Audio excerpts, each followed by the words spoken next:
Good morning, everybody, and happy Monday. Hopefully everybody had an amazing holiday weekend out there. We are back in action. We got a full week of trade this week. It's going to be very exciting. Let's see who's with us this week, who's with us today here on Discord or in the YouTube chat. Let's see who's with us here. We got Justice, One Man Wolfpack, Shane, Kodak, Rui, G-Lines, Mike, Trend Friend. We got Kofifi, Christian, Retberg. Good morning, everybody.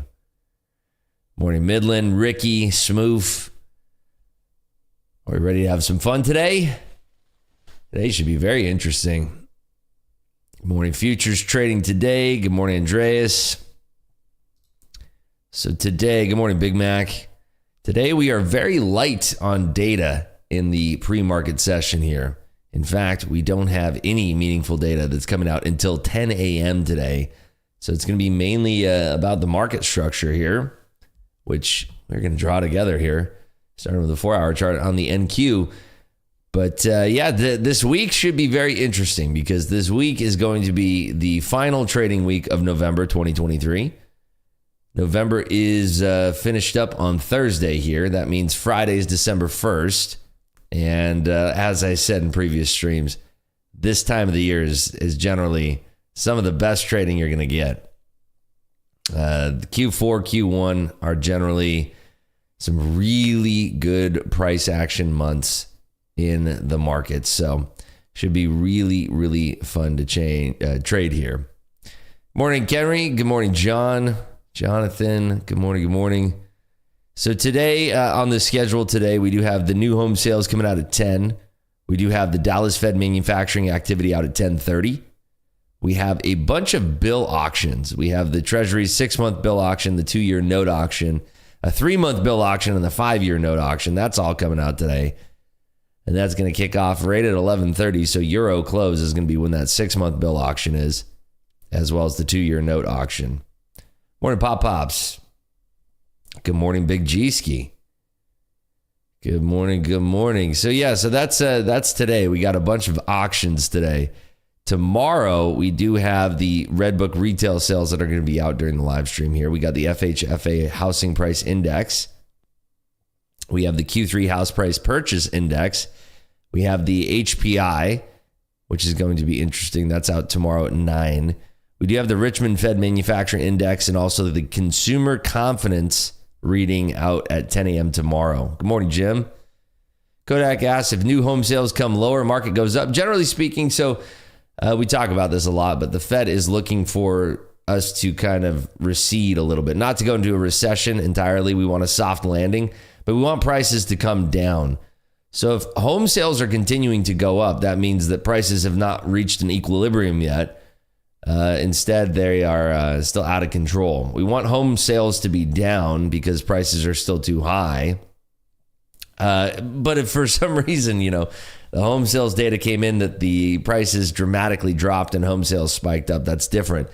But we're not at that. I mean, there would be headlines all over the place if we were in that market right now where home prices had suddenly gone down. They haven't. They are dropping lower. Mortgages have, they kind of peaked out a little bit. So the mortgage rate has dropped a touch. So, things are coming down, but they're not down tremendously so. So it will be interesting to see what the new home sales bring in today. That's at 10 a.m. and that's for the October reading, right? We're a month behind in that. There's a lag for that. Okay, morning memo. Thank you, Ratberg. All right, there's half of it. Let me get the other half posted here. Thank you. Make sure we get there we go. Get all the price levels in here. On the ball this morning. Love that. There we have it. There's our morning memo. So this is going to be a very slow session in the pre-market here at least. We're just going to be kind of skittering around here. But when the market opens, we're going to have a lot of the beginning of the week flows, which on Mondays, if you've never traded on a Monday before, Mondays generally have a lot of liquidity and a lot of volume flowing through it. There's a lot of orders that are coming in over the weekend. Funds are positioning for the week. And this week is going to be the final week of November's trade, and then December starts on Friday. So it's a very interesting position that we're going to be in. All the weekly contracts are going to be expiring December 1st, and then we're going to get those end-of-month flows the day before. So it's going to be creating a very interesting trading environment for us. We do have a lot of speakers this week, too. On Tuesday, we have Bowman, Goolsby. Both of them are voters. Waller, voter as well. Michael Barr. He's speaking twice. And then we also have Jerome Powell this week. Loretta Mesters on Wednesday. John Williams on Thursday. But on Friday, we have Jerome Powell. Good morning, Otter. Jerome Powell is going to be speaking alongside Lisa Cook at 2 p.m. on Friday. And that's December 1st, right? So we have the end of month flows the day before. And then we have the kickoff of the 1st of December on Friday, along with all the weekly expirations. So again, this should create a decent amount of volatility in the market for this week. So this, again, should be a somewhat decent trading environment for us this week. So let's go ahead and start marking up our chart here. I got the 4-hour NQ up, just naked right now. Let's go ahead and start this off here. Get the topping areas like right around there, and then this bottoming area I wanted to get right here, right around there. So that's kind of the range that I'm going to be looking at for today. If we get a breakout of that range, it should be exciting. That's on the 4-hour. Let's drop it into the 1-hour here. Yeah, again, same kind of range here. The 1-hour I do want to see changes to blue here. Do want to see right around in this area here. Let's see. And then in this area as well. Bring that down just a touch here. So that's in the 1-hour. Drop this into the 30. Looking for any interesting areas that I'm marking off here just by hand. And by the way, this is on TradingView. TradingView is still running their Cyber Monday sale, so you can get a whole lot of TradingView for not a lot of money. I love using TradingView. You can use the free version of it just fine, but the paid version you get to have a lot more charts open. You can have up to 8 charts with that premium version. So it's worthwhile. I think it's the best charting software out there. You can use other free alternatives like Thinkorswim just fine. But I mean, for what you get on TradingView, all of the indicators, everything you can put on your charts, the fact that it's all in the cloud, so all of your drawings are saved into the cloud. You can access it on your phone. You can have alerts on your phone. All that stuff makes it very much worthwhile.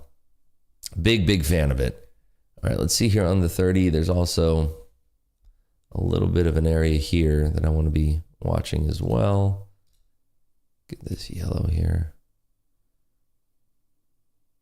Right there.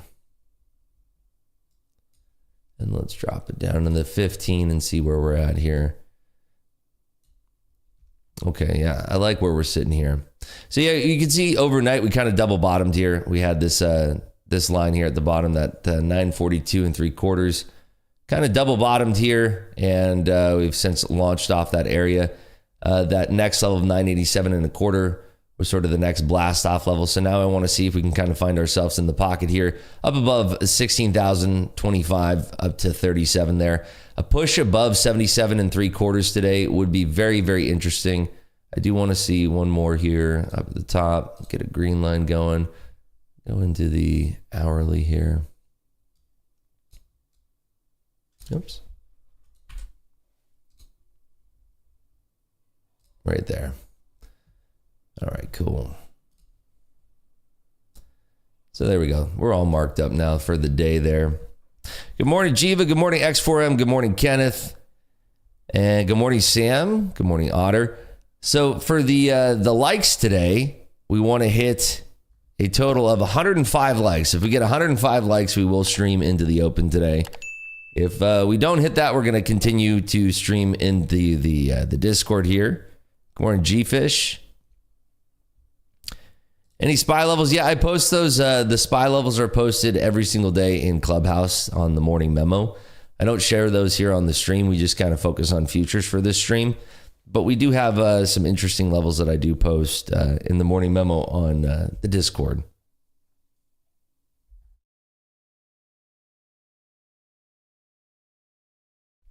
We could draw on ES too. Yeah, we can go ahead and let's go ahead and draw on our E-mini here and see what we have. Let's start at the 4 hour again. And for some reason, I still have these old drawings on here. Had a good weekend? Yeah, I had a great weekend. Thanks for asking there, Otter. Yeah, it was very nice and relaxing. It was nice having the days away from the market. I didn't trade at all on Friday. I didn't trade on Thursday, of course. But yeah, it was really, really nice. We had some folks in Clubhouse that were, I think, trading on Friday, also on Globex. I think Kofifi in here. Trading on Globex. He's up $7,100 already today, so he's killing it. But yeah, no trades for me on Thursday. I didn't trade any of Thursday's trade. Friday, it was interesting. If you look back at the charts, Nvidia had a really interesting day on Friday. A lot of fade on Nvidia there, about 10-point fade. Big G-Ski got him for $800 on Friday in the $11 combine. There you go. And by the way, there's going to be some free resets that are given away on Top Step TV this week. So if you're a Top Step trader, which you should be, you want to make sure that you are locking in for that. Any support and resistance, every 50 cent ES support and resistance level is every 5 points. Yeah. All right, let's check out ES here. Let's do red lines to start here. So this one, of course, I'm going to push that one up right, tucked under right there. And then we're going to do this one up top. Yeah, that's a good one there. And then we'll do this one right here, down here towards the bottom of that range. All right, drop it down to the 1 hour. See what we got here. Switch over into my blue lines. See if we have right around there. Seems fair. And then up here. Seems fair there. Get a yellow line up here. Drop it down to the 30. Let's see here. So this is a good practice to do if you're not familiar with marking up your charts. You're just looking to see which areas have the most touches, and it kind of gives you the range that we're kind of trading in here. And you can label each one for what time frame it's in. You can color code them. You can really do anything you want. It's all personal preference. There's no right way to do any of this, of course. It's all really up to how you trade, how you perceive the market. And, just getting your fingers dirty and just getting your charts drawn up is a good first step. Don't be nervous in doing this. And again, this is why I love using TradingView. You can pop open any amount of tabs. I mean, this is the one that we work with here. This is the NQ one that we are consistently drawing up, but I wanted to start with a blank slate so I could walk through kind of how I draw up these charts myself. And you should be doing this every single morning. You can start with a blank slate. You can continue to keep your lines on from the prior days. It really doesn't matter. It's just kind of there to guide you and show you what levels have importance where you've had multiple touches where the price is either rejected or held support. And you can color code these. You can label them. It's whatever you see fit. Don't be shy. Get your charts marked up in a way that makes sense to you. There's no real exact science to this. I mean, you can get very, very technical if you want. You can have certain areas where, if price is rejecting, it's a certain style of line that you're using for that. Only for price rejections, you can have it where, support is a certain color. You can have it where you're only drawing it if it touches 3 times more, different color for 5 touches. You could do anything you want, really anything you want. Use the app or the web browser for TV? That's a good question. I like the app myself, even though it's kind of like a web wrapper, right? It really is kind of its own thing. It's pretty much just a web page wrapper that's built into an app. So, it really doesn't matter what you use. I personally like using the the application version. But the cool thing is that when you draw it all up like this on a chart, so I'm going to go ahead and save that right here. When you draw that up on your chart, now if I go over into my phone here, and I didn't have any of those lines drawn on my chart whatsoever, right? So I'm going to pull up the phone app here, go into the E-mini, and then would you look at that? We have all of those lines drawn now on my chart that I drew on the application there. And that's the best part for me personally, is that you have this syncing all across your devices, and you can have this on your tablet. I can open up the web version and it's working on the web version. All of those drawings are now synced across the board, and you can have layouts where I have multiple layouts, that some are my working layouts where it's my day trading layout. Some are my layouts where I just want to have a blank slate every single morning and I want to draw on my charts. And yeah, it's one of those things where it's very beneficial, and until you start using it, you don't really know what you're missing out on.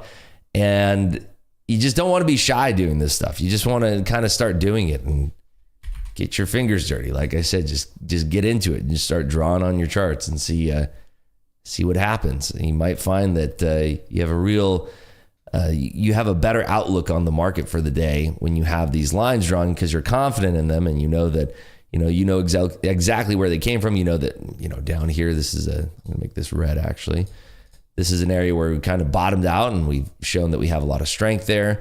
This is kind of a secondary strength area. Now we're kind of clearing over that. If we made it over that line, we're going to be very strong into this area up here. If we're above this green line, we're going to be screaming today.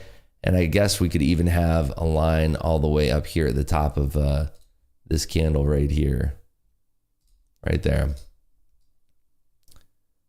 And the cool thing is that you can make these magnetized so they snap to these levels very easily. But there's our range that we're going to be watching today, right? There's our range. Otter says, I don't know why I thought you're an Android guy. I actually had the iPhone since it first came out. I had the original iPhone 1. It's a subjective exercise where you get better as you do it more often, and partly objective. Exactly, yeah, that's what I was trying to say. There's no one right way to do any of this. It really is whatever you're comfortable with. And the more that you're doing this stuff, the more that you're going to become comfortable with it. And it just gets easier with time. And when you start to see, when you draw a level like this, let's just say that we came down, you never drew on your charts before, we come down to this level here, 42 3/4. And maybe it's not exact, but we flush right below 40 and then we reclaim this area. Now we have a bottoming area. That when you're trading with these lines that you've drawn yourself, it's empowering because you see that these levels actually work, and it's coming down to this area. You saw that it bottomed out there, and maybe you're putting a buy order there, and it bounces and it goes up, and you feel good about it. That's how your trading should be. It should be this practice thing that you're doing over and over and over, and building confidence in certain ways. Because the more that you're doing this, the more that you're going to build confidence in doing it, and the more confidence that you have, the easier that trading will become. Trading, a big part about trading is how much confidence that you have when you're doing it.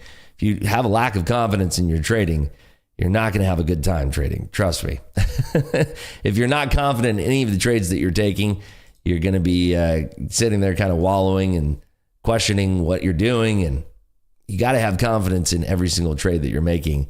And if you don't have confidence in the trade that you're making, you shouldn't be taking that trade in the first place. Trading is so much psychology. Setups are easy to find. In fact, we are having a webinar this week in Clubhouse talking about another series of setups. But setups they're definitely a good part of trading, but there's so much more to trading than just the setup. Setups are easy to find. It's how you execute on those setups, because I can give you the best setups in the world, but if you don't have the confidence to take that setup and then just sit and let that setup work, well, you're probably going to be in the profit and take it off early, and then that setup's going to run for you, and then you're going to be sitting there kicking yourself, and then maybe you're going to take it too late, and by the time you take it, it's much too late, and then all of a sudden you're running into trouble, right? So there's so much that comes from confidence, and this is why I say, having this exercise every single morning where you're drawing on your charts, that will lead you to a confident place in your trading where you're feeling self-empowered that, you drew those lines on your chart. The price is respecting these areas at times in the trade, and that confidence is allowing you to take these trades now where you're letting things run, you're cutting your losers quickly, you're letting your stops hit, and etc. Good morning, Davis. Good morning, Hadi. How much do you rely on the 15-minute order block intraday? I mean, it depends. Has it been mitigated? If it's not been mitigated, then I'm using it. Best feeling ever is when a line holds. Yeah, that's exactly right. When price comes and it respects the line that you drew yourself, very empowering. Maybe we'll get an open like last Wednesday. That was wild. Yeah, that was insane. We do have a lot of room right now in NVIDIA after NVIDIA came down post earnings. So we do have a lot of room in NVIDIA. Apple's come down a little bit. Tesla is the one that's kind of perking up a lot this morning. Amazon as well. There's a big headline out from Amazon this morning that was really important. Let me see if I can find it here.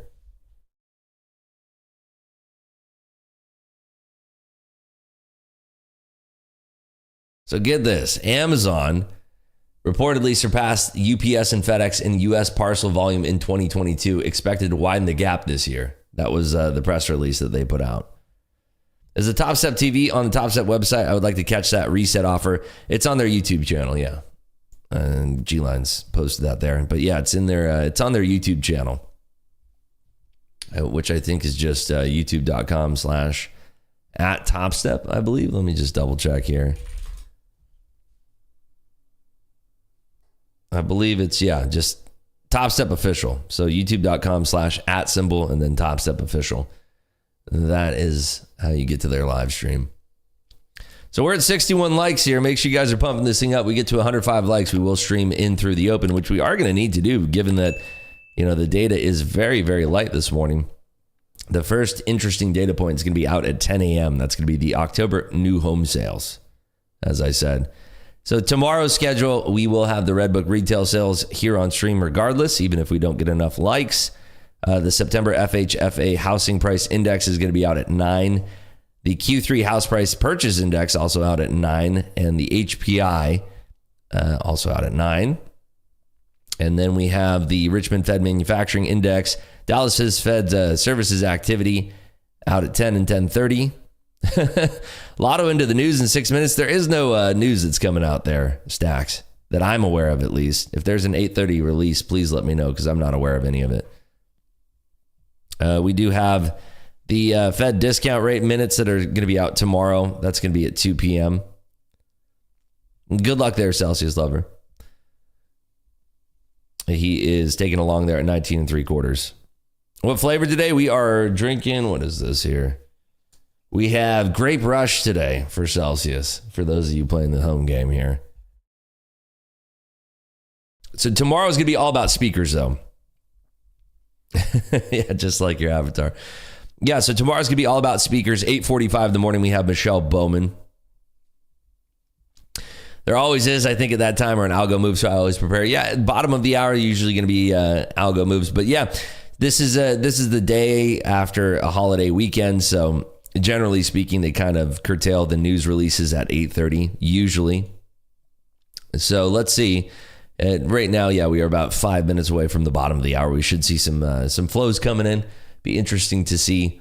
The long I would have loved to have today would have been right here off that low level there where we kind of had multiple touches. You can see how many touches we had here on the 15 minutes. So multiple touches there at the low end. Just listening to any squawks here, making sure that we don't have any news. Checking the calendars here. Yeah, I don't see anything. Yeah, nothing's coming out here. I would be shocked if they did some kind of surprise release that isn't scheduled. There might be some press releases that come out related to other companies. See if we break out on this inverse head and shoulders on the 3 minute. Very nice. Are you using the Lux Algo indicator there, Celsius lover? Talked about that. We're going to talk about that some more this week in Clubhouse. Talk about that Lux Algo indicator. But yeah, so Tuesday is going to be all about speakers. Wednesday, we do have some interesting data that's going to be coming out. Some mortgage applications are going to be out very, very early before we start streaming. But at 8:30, we do have the preliminary wholesale inventories, advanced good trade balance, the GDP price index, and the core PCE index. That's all going to be out on Wednesday. So Wednesday, you do not want to miss. Wednesdays could be a very, very fun day in here. Let's see here. We are very close. For 80 likes, we just need to get 25 more likes here. And by the way, too, if we get to 2,000 subs before Friday, so by Thursday, if we get to 2,000 subs, we are going to be doing a giveaway for a Top Step Combine in here. So do make sure that you are subbed to the channel. Not a reset, not a discount, but a full-fledged, full-blown, ready to go, ready to pass into XFA Top Step Combine account will be given away here on stream. So if we get to 2,000 subs, we're going to do that. If we don't get to 2,000 subs by Thursday, we're just going to give it away in the Discord. We're going to give it away into the Market Clubhouse Discord here for everybody that's in there. But yeah, this could be exciting. So I'm going to take a quick little restroom break here, and I'll be right back with you folks in about 2 minutes here. Don't go anywhere. I will be right back.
And we are back.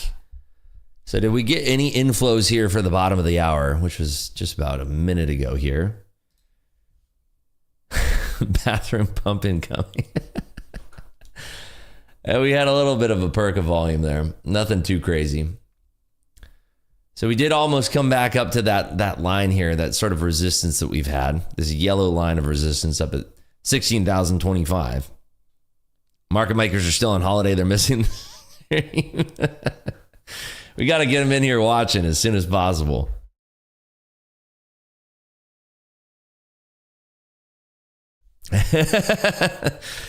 Yep, definitely better than a bathroom dump.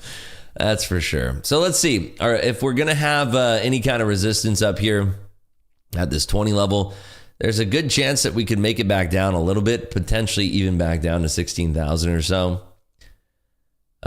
Because we have kind of slowed down the momentum here to the top side.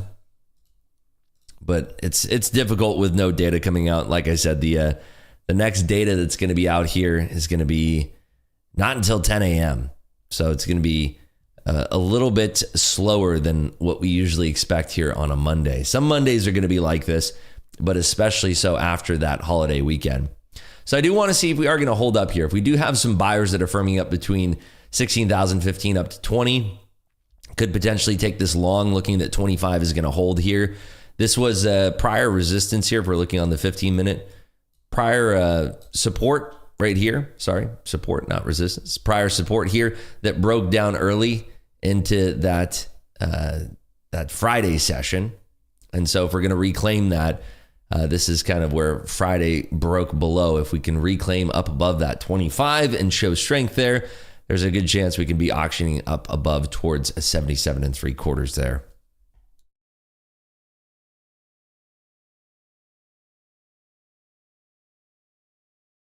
So I'm just looking across the board here at any kind of tech that's moving. But again, it's very low volume here. I think that a lot of the orders are going to be waiting until we get the party started here off the market open.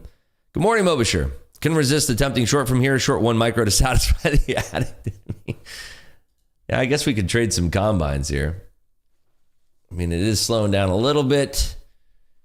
But, I'm still just not confident in taking this thing. Did kind of break a little bit of a trend line that we are kind of holding here. Let's see if 15 is weak. Is dumping a little bit here. If we have that weakness rate around 15, I potentially could take this short here. I am just eyeing the price action here in Bookmap. Could potentially be taking this in some combines here.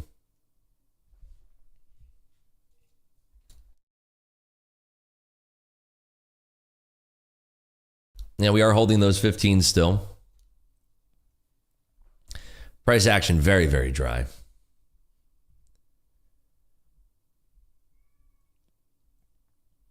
It's interesting. Tesla is rolling over a little bit here. I am seeing some red candles across the board, but it's on extremely low volume. The only one that is producing volume right now is Tesla. Tesla is getting some decent flows in. The other ones are just, NVIDIA, a little bit of volume as well. But, looking across the board at Apple, Meta, Microsoft, very, very low volume. Google, very low volume. Well, for the first time, I am seeing some market makers showing up here, providing some inventory and liquidity.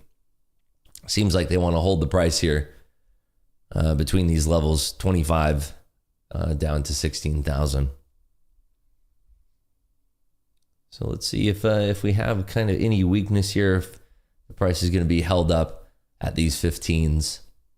If it holds these 15s, there's a good chance that we could make our way back up to 25 and start testing that level to the top side there.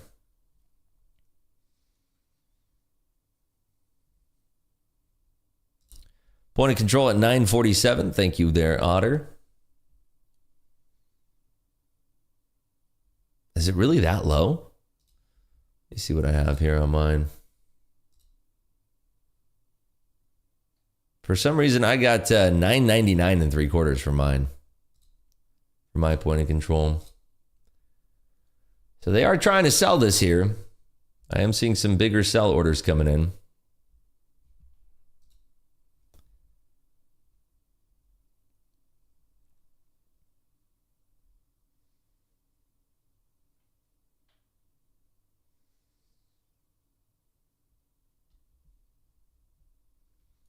Bigger sell orders, but they're not moving the price all that much, which means that we do have some interested buyers here Like I said, from 15 all the way down to 16,000 flat. I am seeing some orders hitting the order book here. Some passive orders. Quant Hour's doing weird stuff. What is that? What was Friday's close here? What do you have for Friday's close? Are you talking about New York close? Or are we talking about the actual market close?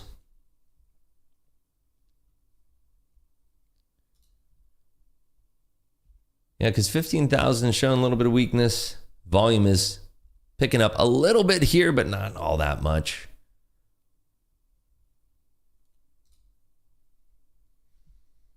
$16,011. Oh, okay, gotcha. Yeah, right around there. Yeah.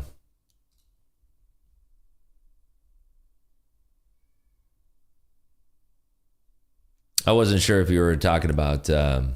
Oh, well, I guess, yeah, Friday. It's what am I saying? New York close. There was no New York close on Friday.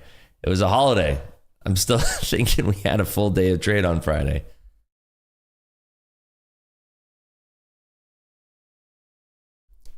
But yeah, we had a little bit of a reject here. 15 did break down a little bit. We do have some sell side pressure coming in.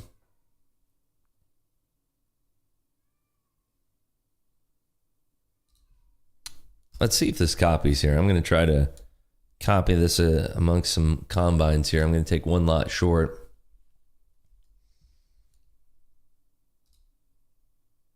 See if this is working here. Flip that over. There we go. Move our stop down right about those wicks there. Yeah, Tesla's rolling over a touch here.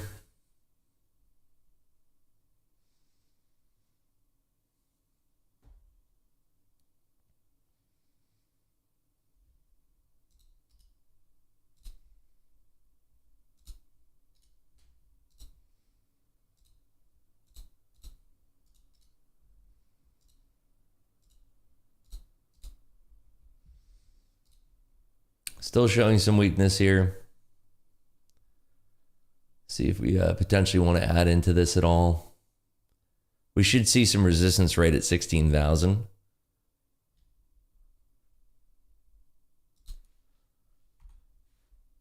Seeing if we get any kind of bounce here and a reject. Do I ever keep an eye on the DXY? Yes, I do. I do watch the dollar. It is important to watch. Watch the dollar, watch the VIX.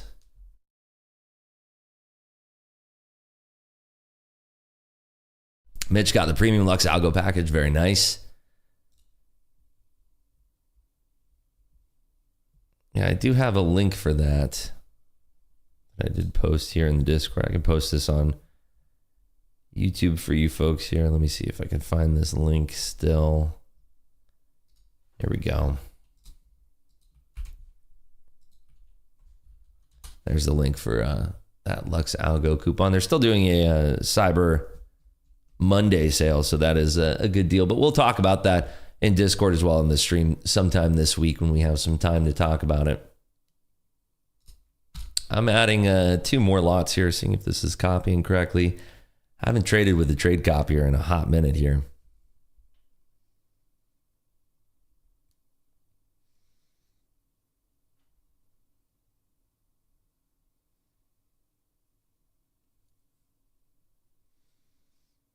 Yeah, market is rolling over a little bit here.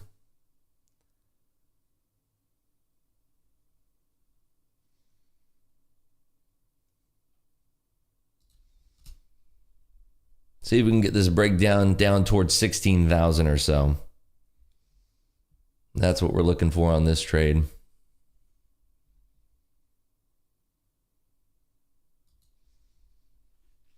Showing some weakness here at 16,005.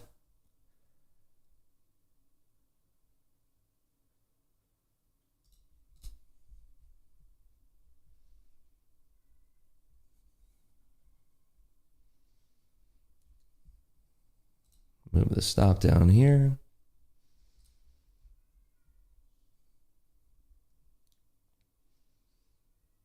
See if we get a bounce at all towards 16,008.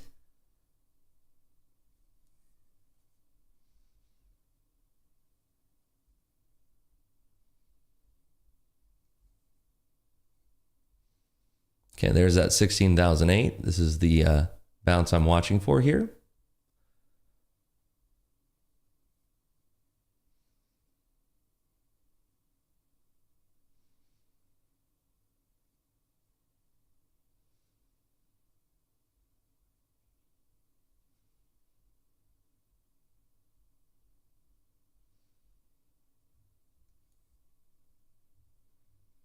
Tesla bouncing pretty hard here. Let's see if we can hit this bounce. If it's going to be a weak bounce, going to add right there. I want to see this flush down towards 16,000 now. Big old flush through 16,005 would be what I'm looking for.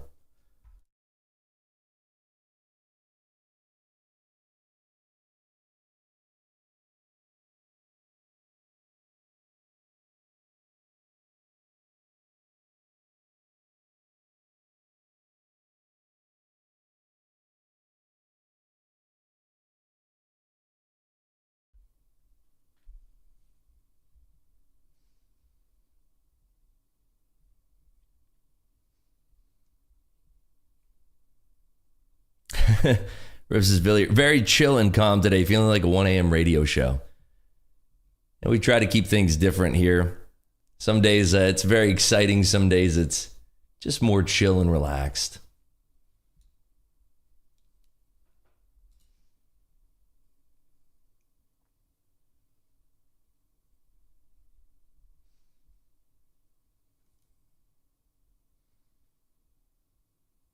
Meta and Microsoft, two big green candles coming out of those, but looks like it's very low volume on that.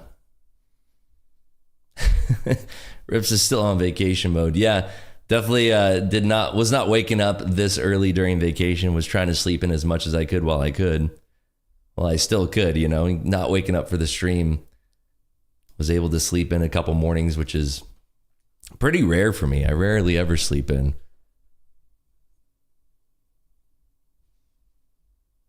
So I want to see this flush through 16,005 now to the downside.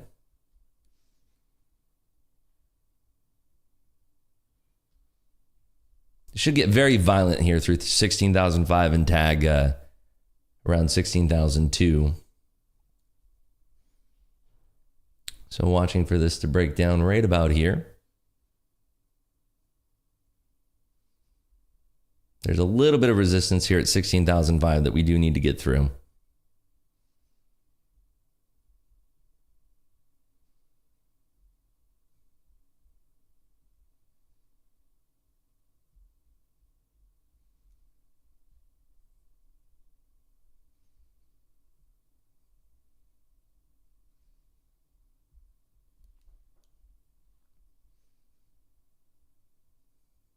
Very low liquidity too. But I think that if we get that pressure put on 16,005, this thing will have a nice violent flush here to the downside.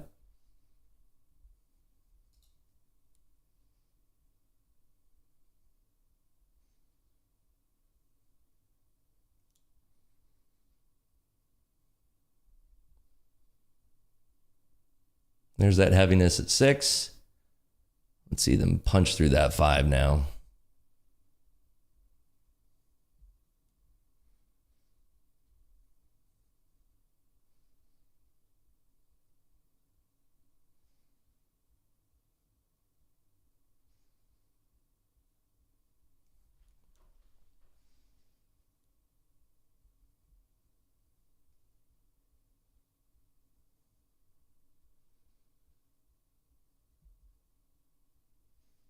Watching this bidder here at 5, kind of shuffling around some orders.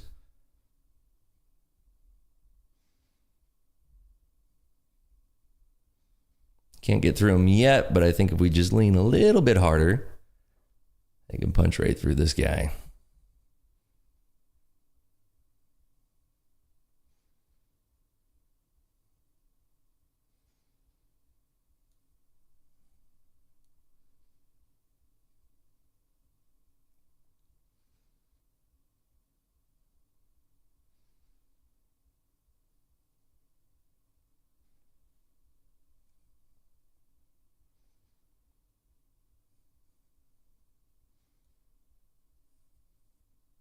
Microsoft Meta back down here.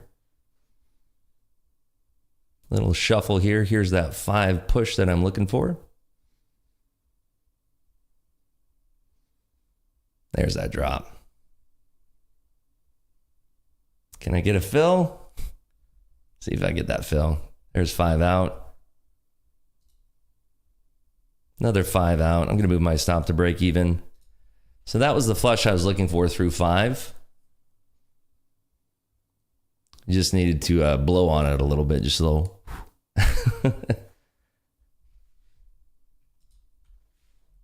So now watching for this contact right around 3.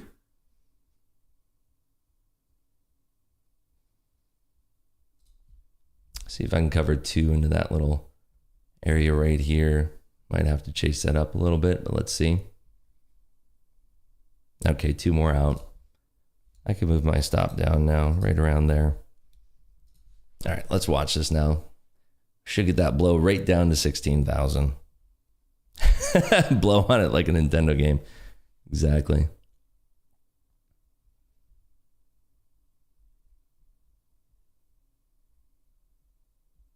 Yeah, I would have expected a little bit more violence there. Covered 2 more there. Leave the rest on that stop there. Probably get stopped out. And there we go. Stopped out. So little scalp there. That's why I levered in. We're not looking for a lot of range there. I wanted that break below 16,005. So it gave us a little something to work with there. Puts us on the board at least for $1,800 there. Sizing into a small scalp. I mean, that was the name of the game there. Looking for that small little range break. But that's the benefit of using Top Step number 1, because your orders aren't actually hitting the market. If I was trading that in a real live account, that would have been very, very difficult to fill those orders there. Extremely difficult. Almost impossible to fill that many contracts in that small of a range. But I didn't see the violence that I wanted to below 5. We got the snap through 5, but I didn't see the continued violence. So that's where I started picking up my shares there on that one. So not an amazing, tremendous trade that I was looking for, but, still got the resolution that I wanted. Just wanted that continued violence. Trader Page says, nice, plus 200. Thanks, Ribs. There you go. Nicely done. Well done, well done.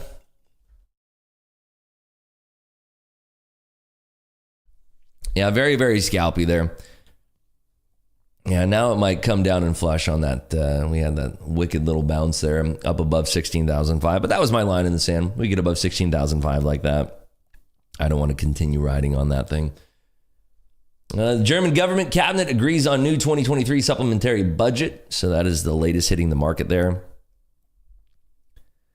Need to be moving to mini soon. Short from 19, barely caught $30 still in it though. Nice work. Hey, there you go. Green is green. Why would it be hard to fill if it were hitting the real market? Well, because we're trading 15 contracts and there's just not a lot of liquidity right now. And the thing is that let's just say that I was trying to cover 5 or 10 lots there on the bid. The moment that an algorithm sees that, and I'll explain to you how they can see that.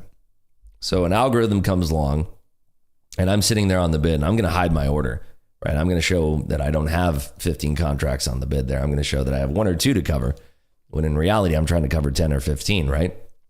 Algorithm touches that with a, let's just say a 2 lot or a 3 lot or a 4 lot. Let's just say that happens. Well, the moment that they touch that with a 4 lot and then it doesn't break, and I'm the only person there sitting on the bid, immediately they're going to drive the price up. They're going to make the ask thin and they're going to drive the price right up because they know that I'm sitting there and they know that I have more than how many lots that they tap that level with. And the price is going to go straight up from that area. And the idea is that I'm going to chase it. And they're going to layer their ask pretty thin until it's at an area that they deem fit, where they're going to actually short the market from there. And then they're going to thin back up the bids, and then they're going to continue testing. They're doing this in tremendous fashion because it's all done. They have advanced AI that is running these algorithms now that can keep track of where the price is. I do this all by hand. I'm watching these price areas and I'm kind of committing. You can use other types of things like a footprint chart, but I do it old school. I commit these things to memory. I'm watching the tape. I'm looking in these areas. I'm seeing how many contracts are going off and being transacted in these specific areas. I've been doing this for a long time. So when I'm looking at certain areas and I'm seeing how they're transacting, I just kind of have a feel for it. It's like, if you ask a chess player who's been playing chess for years and years and years, you can look at a board when you're looking at a chessboard and you can see right away, okay, white has the advantage here. They have a much better position. It's the same kind of thing. If you've been trading the market for long enough and you read tape and you've read market structure and, you watch level 2 and you're looking at time and sales, you do this for long enough, you can kind of commit things to memory over a trading session. And that's why it's helpful to have hours and hours and hours into the market. Anybody who's looking to be a trader and you're not willing to commit hours and hours and hours, tens of thousands of hours watching the market, you're never going to make it. I'm sorry to say. So much of successful trading is being a discretionary trader, and you don't become a discretionary trader by not paying attention to the markets. You got to be doing this for so long. See, there's that blow through 16,003. They bought that up originally. Kind of goes into what I was talking about there. They were buying this up originally here. Let me go over to the book map here so we can see this. They were buying this up originally right here, and that's where they had that initial bounce. So there were some players here that were waiting to get filled, myself included, even though my orders aren't hitting the actual market. It's Tops Up is using a simulated market, right? And so, it comes down, there's actual players that are sitting there. They dip it low right there, and then you could see there's 24 contracts that went off right in that area. I guarantee you that there is somebody hiding a lot more, because right here we had 45 contracts go off. So you have to imagine that, they know that there's liquidity below that. They just want to drive the price back up. And you can see how thin those bubbles are. They're driving the price back up on very thin price. You see, they're doing it again. They're doing the exact same thing that we're talking about here. They're doing it again. They tap below and they see that there's a huge player that's waiting to get filled. And then they just drive the price up. They move their own asks and they drive the price up like that. And that's what creates these movements. When do you think someone should trade minis versus micros? Start on micros and you're going to know yourself, right? What about buy, sell, and close market? What does that do in a live while still close, similar to the combine? So if you're trading in a real live market and you're using a market order, it sends it out into the market and you're trying to get filled at the mid, which is in between the bid and the ask. But they'll move it around so fast that you can get filled above ask, you can get filled below bid, depending on if you're buying or selling. You can get filled above or below ask often because they're just going to move the moment that order is hitting the market, depending on who you're playing with, right? If you're in an area of the market and it's only algorithms and maybe you and two other people that are trading the market, which happens. There was times when I would trade the real live market years and years and years ago, and I would trade at obscure times where you have lower liquidity. And this is years ago where, there were sessions where there would be very, very low liquidity. And you just know that it's like you and maybe three other dudes that are trading this. And, it's you and a bunch of algorithms. And I experienced this a lot of the time when I traded small caps. It's you and a bunch of algorithms and that's it. And you can tell when you've been doing it for long enough, you can tell when you're in that trading environment where it's just you and some algorithms, and you can kind of mess around. You can throw out orders and put things and see how the algorithms are reacting to it. I never did this, of course, right? Because that would be spoofing. I never did that ever. Every order that I put into the market, I committed to fulfill that order. I never spoofed. But there's people that out there that did that type of thing, and you can kind of finagle around the algorithms by just showing certain bids, showing certain asks, and you can see how these things move. And again, it's one of those things where it's, unless you've actually done this yourself, you're not going to know any of this stuff exists. And you spend enough time in the market, you will start to encounter these things. Let's see here. Like how Mozart plays a piano. How are we doing, by the way? We got 5 more minutes here until we're gonna, let's see, are we gonna continue streaming through the open here? We're at 96, folks, so we need to get 9 more likes. We got to get 9 more likes to stream through the open here. Just 9 more, otherwise we're gonna cut off the stream and we're gonna continue streaming over in the Discord here. Let's see. Dang, yeah, that's exactly what you said. Yeah, exactly. That's what happened. Do you trade anything else? Yeah, I mean, for the time being, for the last few weeks, all we've been really trading in Clubhouse is futures. But before that, I was trading index options. And my entire career, I've traded nearly every single product out there. The least out of all of the products I traded would probably be FX, currency pairs. That's probably the least amount of time that I've had in the market, but everything else, I've traded absolutely everything. Small caps, large caps, crypto, stocks, options, everything. And I learned so much from all these different experiences. How do you know what the liquidity areas are, buyers or sellers? Well, a lot of it is just time and experience in the market, but we drew on our charts here early on. We drew where the areas of liquidity would be. We came up towards that 25 area, and we had some weakness, and then just kind of watching the tape there on the way down, I saw that the 8 level was a little bit weak. We came back. We had a weak bounce up towards that 8. That's where I added the final 5 more lots into that 15 lot position there. There's just there's certain areas. The easiest trade, if you want to keep it simple, would have been shorting the fact that we didn't quite make it back up to that 25 area, just shorting that area, which I think we had a couple folks in here that actually took advantage of that and were shorting that area. So keeping it simple and watch around these areas of liquidity that we kind of drew on the market here. Obviously, there's liquidity. There's buy-side liquidity down here. There's some resistance here because that's kind of where we failed on Friday's trade. And, keeping all of these areas in mind, watching how the market reacts in these areas. For instance, right now, psychology, a psych level of support, 16,000 here. You can see we flashed right through that. We have some stops below it, but we didn't really flush it, right? We flushed down not even 2 full points below 16,000. Flush below that, we tap below 16,000 there, and then we jump right back up. That is right around this area. That is 73 contracts that were conducted there. But again, these are areas that are psych levels of support, 16,000 big psych level here. But you can see if we draw on here on our chart, 16,000 isn't exactly the level that we're looking for here. Here, it kind of had a little bit of hold up. But if you look in the past here, 16,004 was the area on this area of the chart. This is where it got interesting, was 87 and a quarter. 87 and a quarter kind of persisted throughout the last few sessions here. So that's the level that we're watching here. So 16,000 unlikely to hold, but psychologically, that's why you have that burst down, that burst back up there. So we are definitely fading off hard here. But the idea is that we're probably going to get down to 87 and a quarter there. If they using the simulator, why charge $149 for a funded account? Because they have to have certain setup fees and all that, and they're not just going to give away money. I mean, they're a business, right? There's setup fees that they have to pay for. There's, market data fees. All of that stuff kind of adds up. But it's a one-time fee. Once you get over into the funded account, it's a one-time fee. That one-time fee is just a setup fee.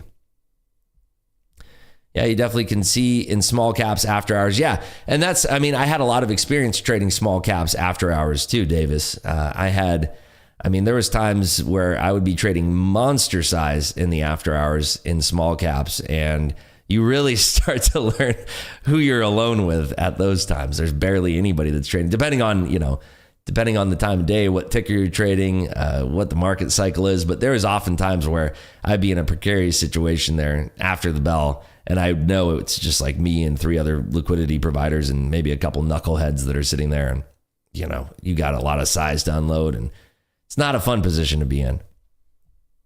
Tried covering out of my short and raised the price up. Yeah, so exactly. You've done that before. Good morning, A-Glow. You can see that all day long if you watch Bookmap. Yeah, Bookmap is great. There's a link in the description down below. We have they're doing their Cyber Monday right now if you want to check that out. Good morning, Tough. You can't spoof orders on a live Top Step account, right? You can't spoof orders in any legitimate real account. And if you're doing that on Top Step, I'm sure that they would go out of their way to ban you because you're trading on their prop accounts and they don't want to have their prop accounts get dinged. I miss the ape coin days. Yeah, those were fun times. Those were interesting times. Good morning there, Brian. Is that orange line VWAP? This one right here is the VWAP. That is correct.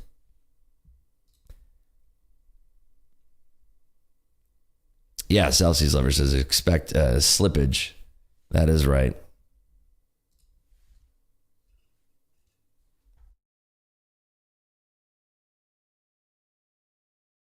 All right, so we are at the top of the hour. We did hit enough likes here.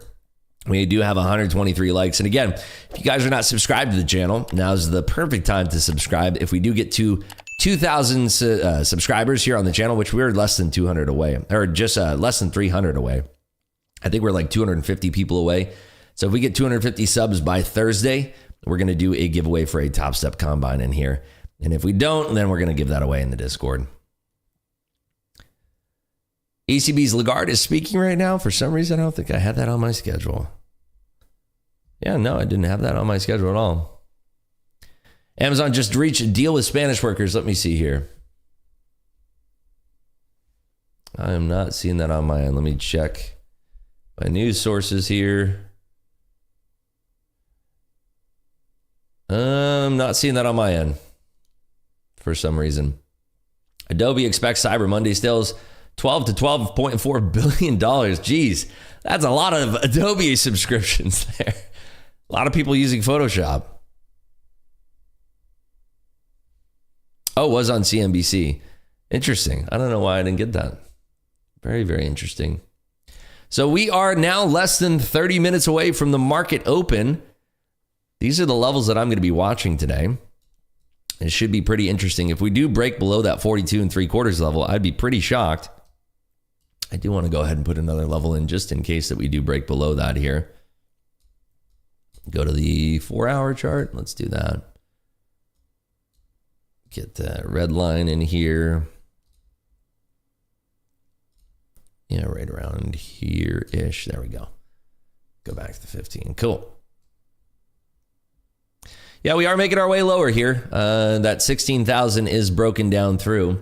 We don't have a position on here. We are seeing tech really starting to roll here. Wow, look at that. Really coming down. So I want to see if this is going to have a backstop there at 87 1/4. I'm going to take a quick restroom break, and I'll be right back with you folks here in just a minute. Also got to get a new Celsius. I'm all fresh out of my Celsius here, so I'll be right back with you folks.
And we're back. Look at that. We came right down to that 87 level. So let's see. And this is kind of coinciding with the VWAP as well. So let's see if we actually have any kind of bounce here. If we don't, I mean, look at it across the board here. Everything is just trying to kind of sell off here. So this could be the big dip before the market rips today. Austin took a little short there. Nice. Very nice. He called it rips to the market was there. Yeah. Yeah, unfortunately weren't able to leave anything on there. So let's see if this does break below the VWAP. Get a little speedy here to the downside. There are some bidders there at 84.5 for now. But this could get very violent here to the downside. So seeing some sellers stepping in here. I'm going to put on a short here. Go ahead and go over to NinjaTrader. I'm going to move my stop right there.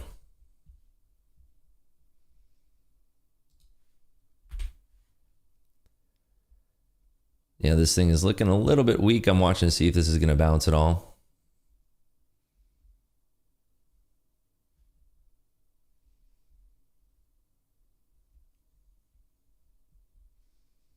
I'd love to see this bounce to 87 and reject. I'm going to add to that actually. It's not going to wait for us here.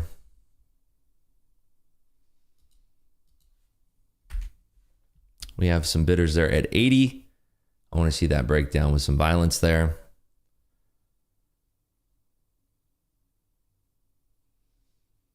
Watching for a potential bounce back up towards 87.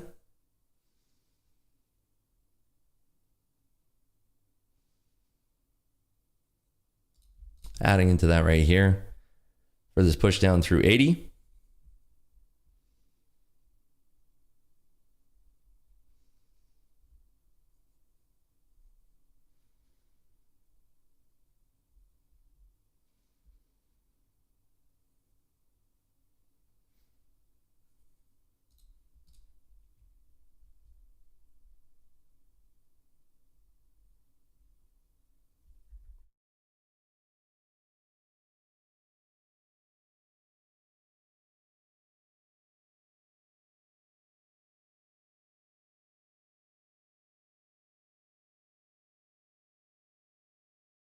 I want to see if we can get this thing about 8 points lower here down to 70.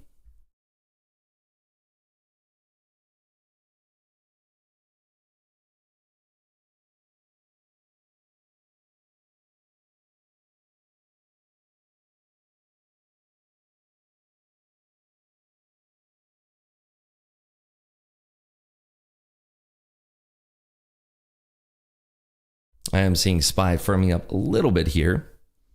But I think we can get that flush, that confident flush down to 70. We are looking for a flush here.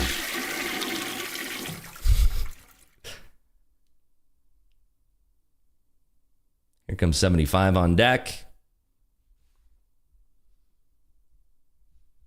Somebody front running that 75 there.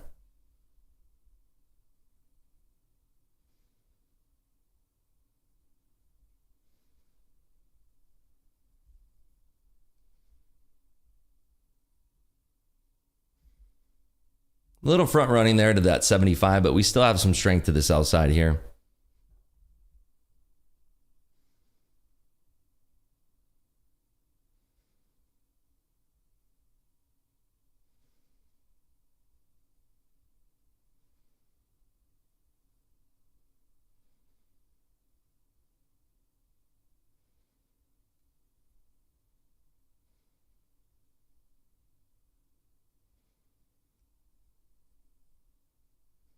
Google's drooping.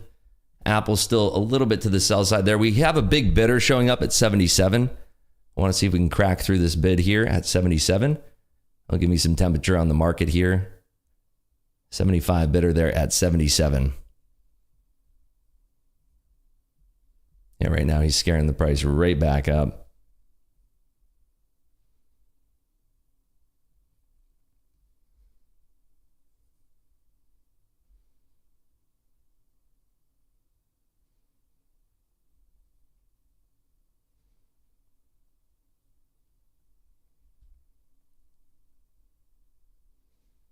So back above 80. Let's see if we have this weakness back below 80 again. Watching for the 77 player to get wiped out.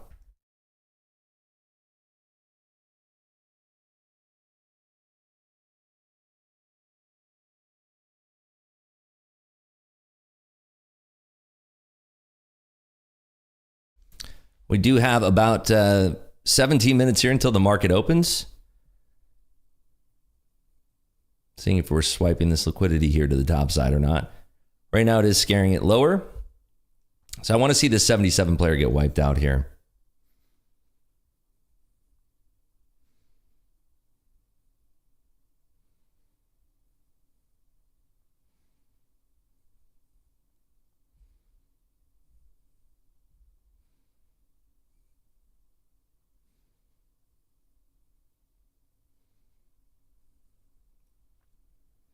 Seeing if we can swipe this player at 77 or not.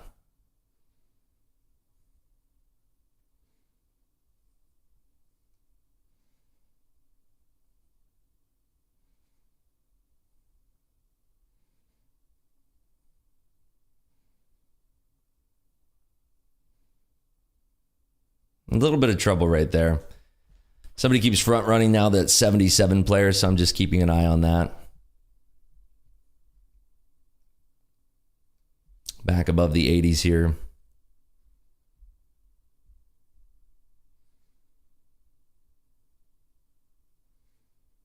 The more weakness that we show below these 80s, the more likely it is that we're going to swipe at that player right there at 77, sitting with about 110 lots.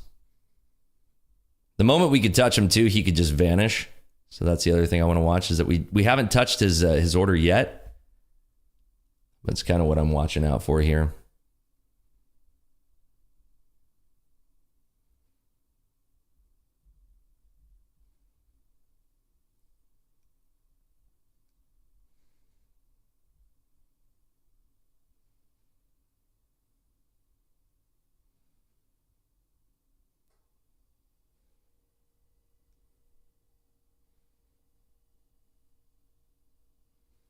We do have room up to 87 as well, so I have to be wary of that. Can always pull my orders and then flatten my position, then go short again at 87 or so. Some buyers are stepping in towards that 85 area.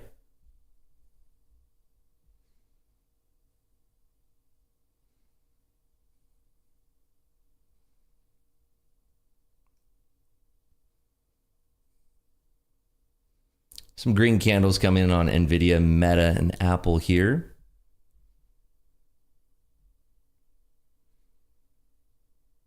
So watching this up towards 85.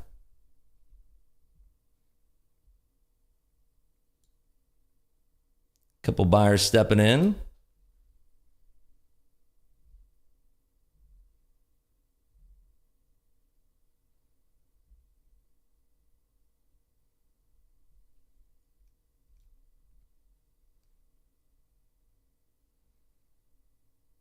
Seeing if they're going to defend 85. We'll have anybody front running to the sell side here up towards 85. Want to see this failing right below 80 if we do.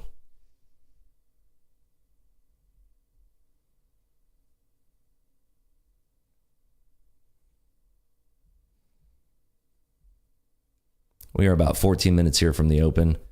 It's where things can get a little bit dicey. So I'm watching this push up towards 85.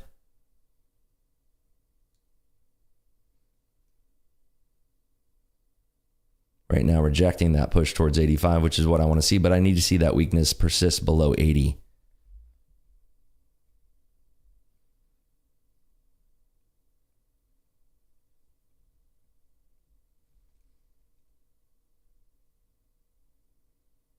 Seeing a little bit of a bottoming out pattern from Microsoft, Google, and Nvidia here.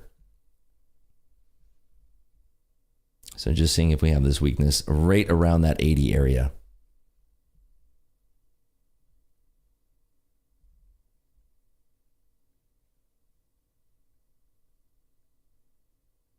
New bidder there at 84.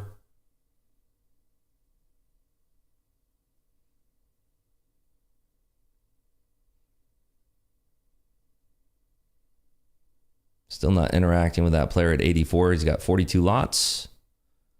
Seeing if we're going to tap that at all.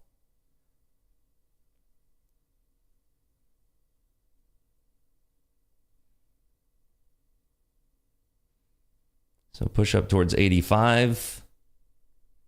Tesla's kind of pushing up here too.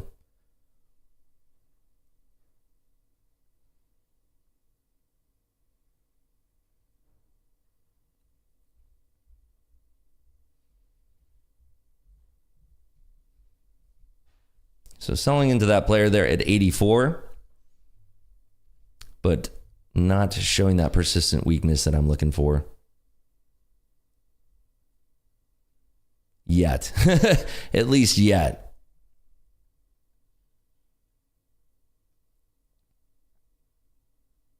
Watching again at 85. This would be a big level for the price action to reject here. It's right where the VWAP is.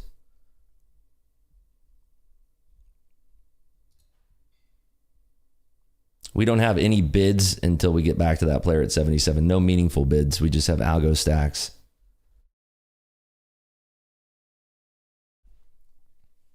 So let's see if we have any hidden buyers here as we're pushing down lower. Yeah, there are some buyers there sitting on the tape. I'm just going to cover here. Wait for the open to come to us. We didn't get that resolution that we're looking for. I wanted that flush down through 77, get those low 70s. Are you watching Bookmap for this info on buyers and sellers or the tape? Yeah, I'm watching both. I'm watching both the Bookmap and the time and sales. Bookmap gives you a really clear view into this stuff. So it allows you to really see kind of what's the underlying, the bidders, the anybody who's posted up as a passive order there. We had a very large passive order that came through that scared the price up. I didn't think that it would carry the price that high, personally. We had a bidder stepping in at 77 that came up. I didn't think that they'd be able to scare the price almost 10 handles there to the top side, but, you know, that's what they did.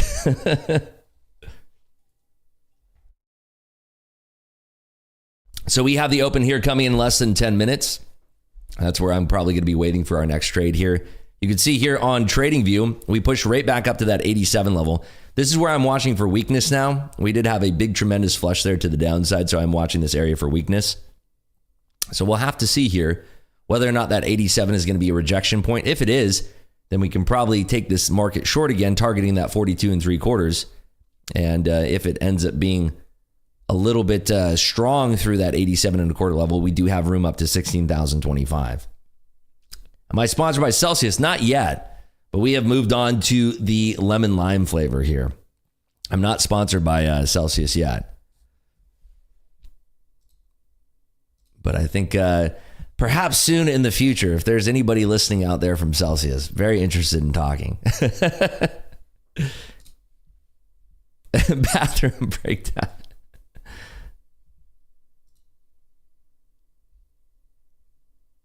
Some ugly candle closes, maybe retrace some breakdown candles, then pull back.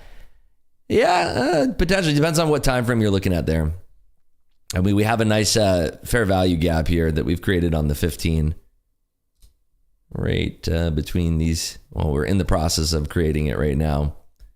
So we have a nice area of liquidity that we're looking to reject off of. I'd love to see this reject right now at 87 1/4. Would be interesting in taking this short here. You should be. You turned me on to it. Yeah. Got a lot of folks in here drinking Celsius now. So we are now 8 minutes until the open here. I'm seeing if we're going to have any kind of failures here up at this 87 area. Price has been going sideways, so this would be a natural area for the price to kind of roll back over. So that's what I'm going to be watching for here. We can also fill this gap that we've created and then start to make our way lower below that, fill that gap here, get into that gap, fill it, and then go right back down to the downside there.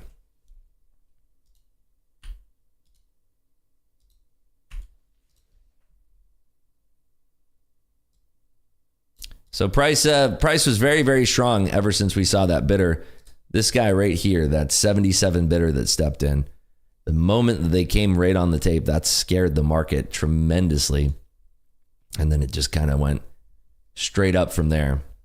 If we're looking at the 1 minute here, you can see the moment that that 77 bidder came in was right around this area right here. And we just went practically straight up here.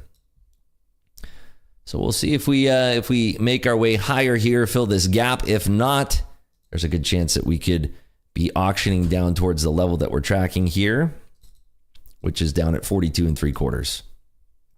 We also have another level right around here.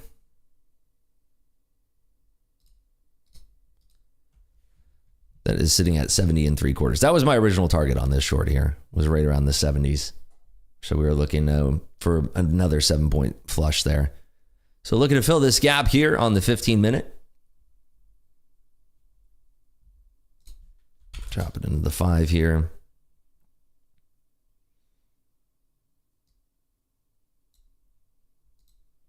So we are looking to fill this gap here.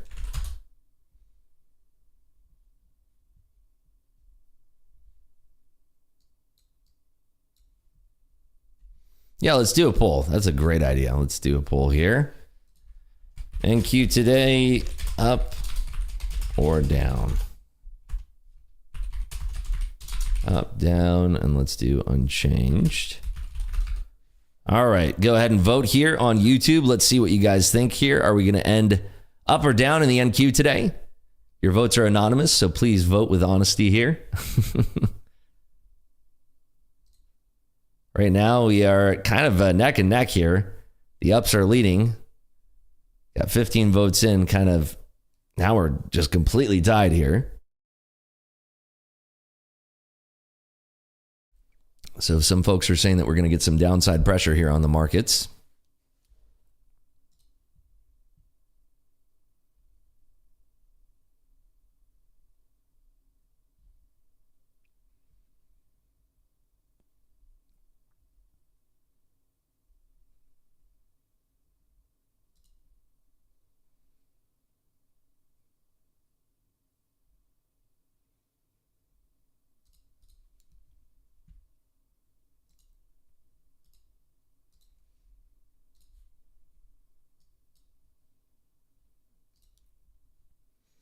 Yep, looks like 50% of you guys are saying down.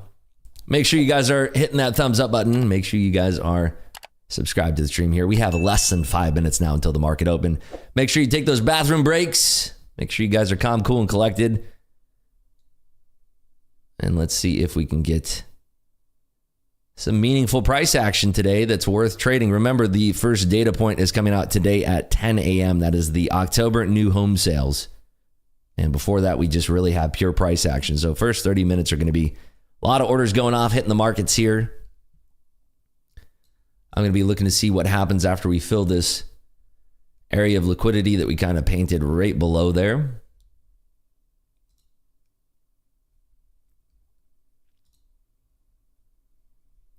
We are now pushing up to the Bookmap VWAP, which, by the way, was reset right at 8:30. Bookmap VWAP sitting at about 96.5. We are filling that gap now.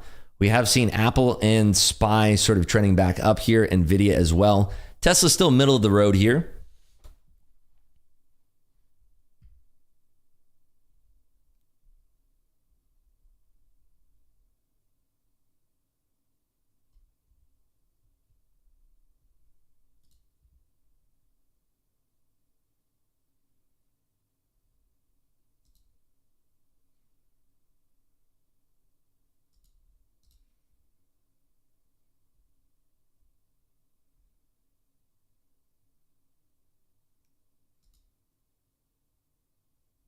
So we have pushed up on the 15-minute here, pretty much filled that gap. So the question now becomes whether or not that we're going to have strength. If we're going to have strength and rally, the target to the top side here is going to be 16,025. If we get it all the way up to that level, it's a good chance that we could reject once more because we have sort of a double topping pattern right now. If we come up to that level, we blast right through it. We'll be watching 16,037 for the rally up towards 77 3/4. So pretty straightforward setups today. So we hit the top of that value gap, and then now we're kind of receding here. We have less than 3 minutes till the market opens. About 2 minutes now. 2 minutes. Make sure you are all stretched out, ready to go, ready to have some fun today. Remember, it is Monday, lowest news day of the entire week. A lot of end of month flows going to be coming in today. We do have a lot of auctions today. So it's going to be having the 6-month bill auction at 11:30 alongside the 2-year note auction. Then we have a 3-month bill auction at 1 p.m. alongside the 5-year note auction. So Treasury auctions are going to be abound today. That's going to be what a lot of the trade is going to be focused around. I don't think we have any speakers today. Yeah, no speakers today. But that is going to be primarily what the trade is about today. We are pushing up a little bit here. Seeing if we fill this gap entirely and then push higher. All right, about 1 minute here, folks. 1 minute. Make sure you are relaxed and ready to go here. Make sure you hit that lucky like button. I have heard a rumor that's going around that if you hit that like button that we all have green days. That's just how it goes. I don't make the rules. That's just what I heard. All right, 50 seconds. Market is pushing up. We are out of that fair value gap now. Apple pushing up, SPY pushing up, Microsoft pushing up as well. Morning Vito. What is that on the top left of the screen? That is Bookmap. That is Bookmap. There's a link in the description down below for you to check that out. So 69 votes, 48% say down, 45% say up. We'll end the poll right there. We got 15 seconds now until the market opens, folks. Good luck, everybody. Hopefully you have a fantastic trading day ahead.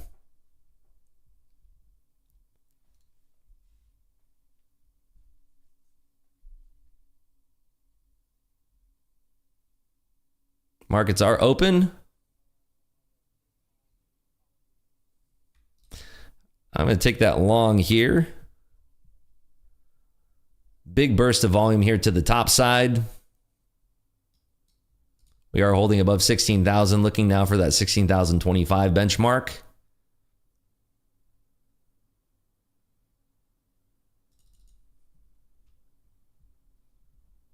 Watching to see if we clear above 16,025 now.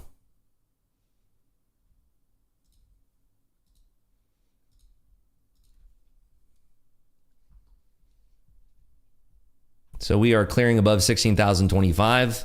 I'm adding to that there. Beautiful. There we go. That's gorgeous.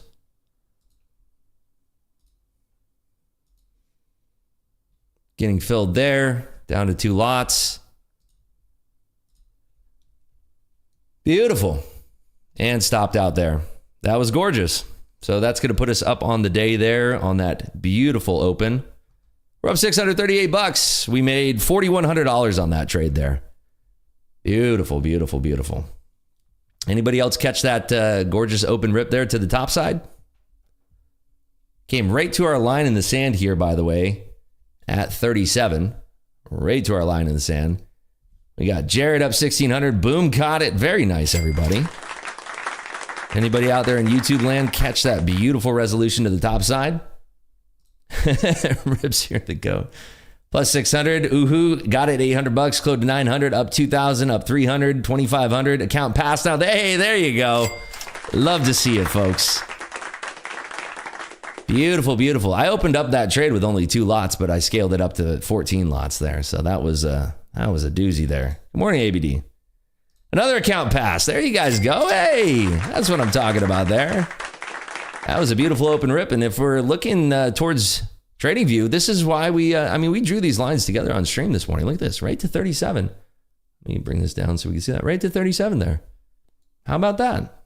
Beautiful resolution, right? Just gorgeous. Gorgeous, gorgeous, gorgeous. That was a fun trade. That was a fun trade to open up with there. Really, really nice and clean. Tesla is making its way lower here. We are rejecting a little bit. Let's see if we have another setup for us here at all. Curious to see if we have anything worth trading here down to the downside here. Things are getting a little bit heavy here. Seeing if we're going to wash below 16,000 at all. No more trading for today. A big break. Nice work there, Mobasher. Apex got $1,300. Very nice. You love to see it, folks.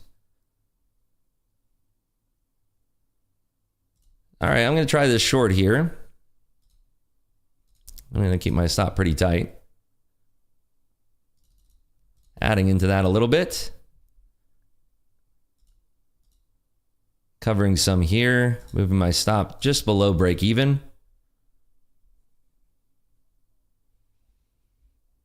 And stopped out there. So that's going to pump us up a little bit more. Brings us up to $834 on the day. A little scalp short there towards 987. Again, our target right there. Look at that. We'll move that gap there, but look at that. We're just playing around our targets here. Filled there at 87 and caught some more profit. Anybody else catch that quick little scalp there? That was a nice little scalp there to 87 1/4. Rui up $1,000. You love to see it. Nicely done, folks. You love to see it. Caught the NQ pull short off Rips PM call for a possible reject off the high 16,020 since a double top could be forming. Wow, nice work there, Big Mac. Way to go, way to go. Yeah, right to the view app. You got it there, Otter. Very nice. 1K on that dub. Up a total of $3,300. Nice work there, Dr. Swag.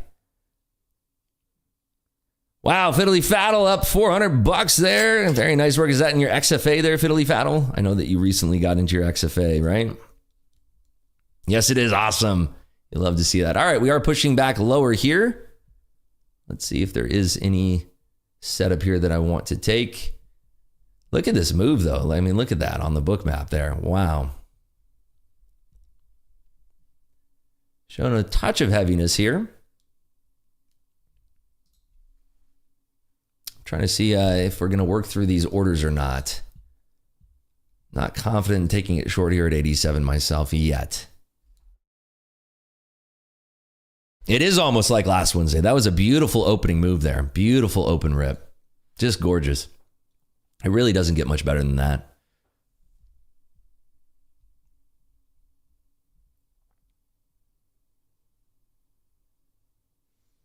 Just a little flush and a bounce. Now holding these 80s. SPY is coming down a little bit here. Google, just total harsh rejection there off the top move. Seeing if we can, we're back at that 77. We're encroaching earlier where we had that player. Right at 77. 31,000 with this New York opening. Unbelievable for myself. Well done there, Mobasher. Beautiful.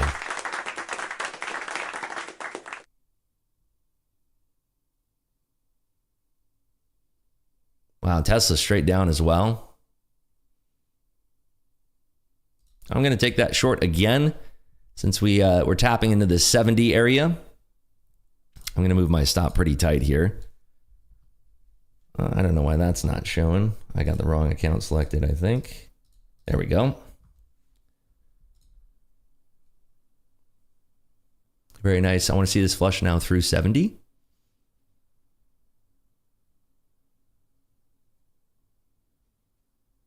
We're holding that 70 area. We have kind of double bottomed there. I'm actually going to add a second lot into that.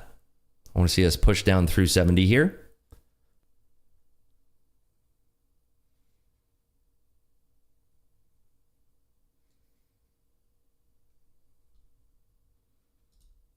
And stopped out there.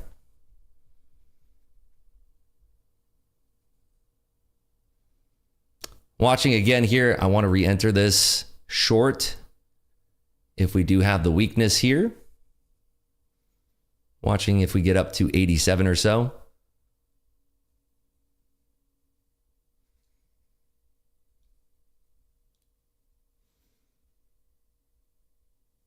I'm short again here. I move my stop to about 90. I want to see weakness below 77 again. Second lot on.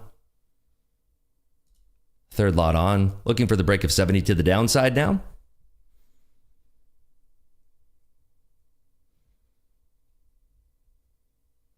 Big bidder showing up at 75 here. If we can break down that bidder at 75, I'm going to be confident in adding into this short.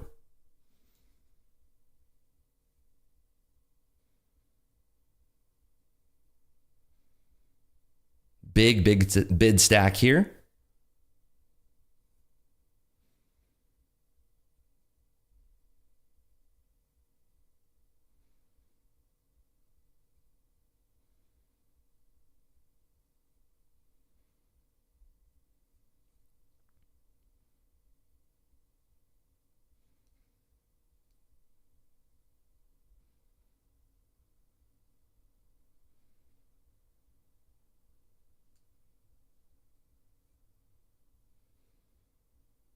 Watching right at this 87 level now.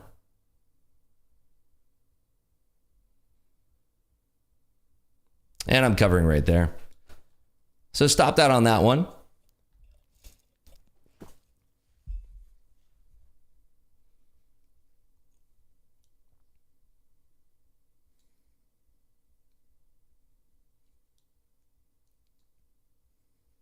Looking again here across the board.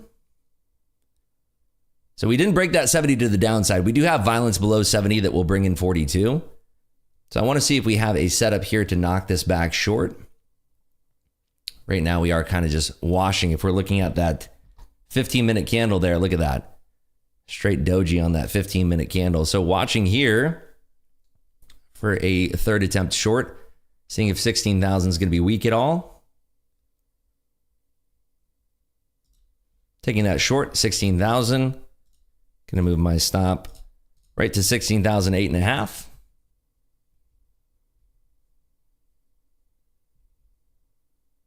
So keeping a tight leash on this one. The hesitation at 16,000 is what's giving me confidence to take this short, but I want to keep a tight leash.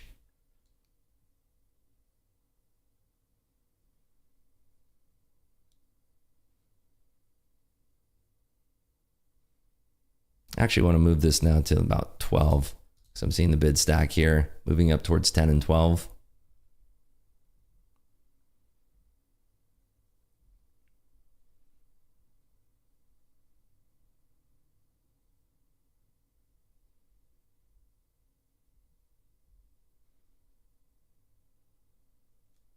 So we are about 10 minutes here into the session, looking for weakness back below 16,000.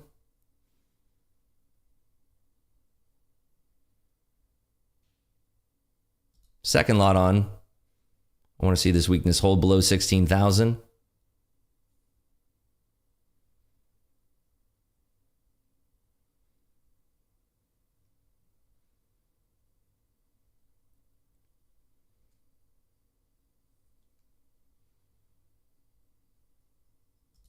Third lot on, looking for 16,000 to hold his weakness.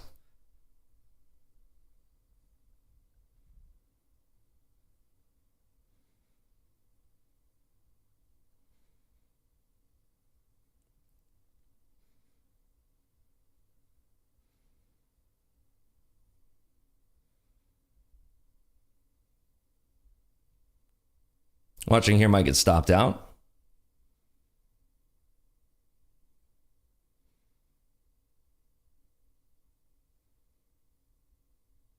Stopped out there.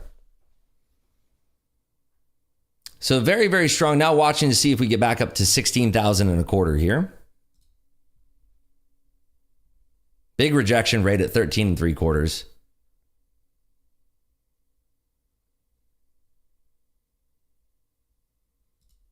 Taking that short again, trying the 16,000 failure. My stop was just a touch too tight there on that one. Adding into this here, looking for 16,000 to flush again.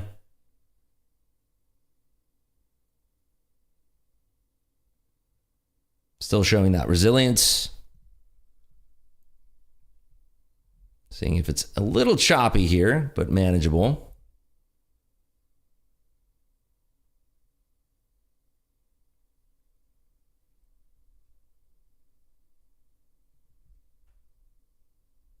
Looking for failures out of Apple and Microsoft here. Microsoft showing a little bit of strength. I want to see this sweep down through 16,000.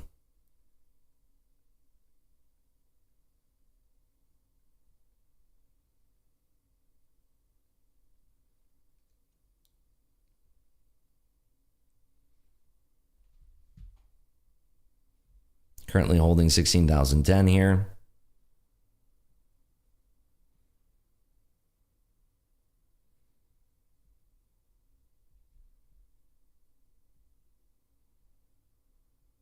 Still very resilient here.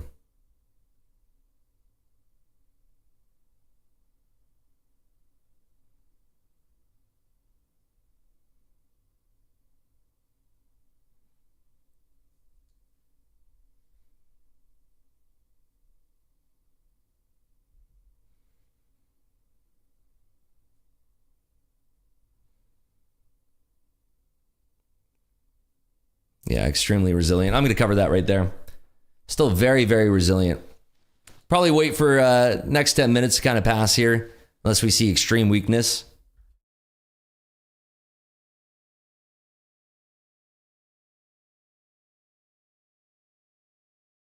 It is just kind of holding up here. 16,000 is holding. The 10s are holding as well. It is kind of setting a little bit of a range here.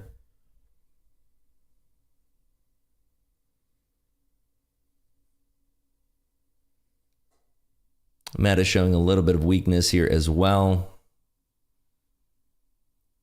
And it's still just a little bit resilient for me. Seeing if we get this flush back down.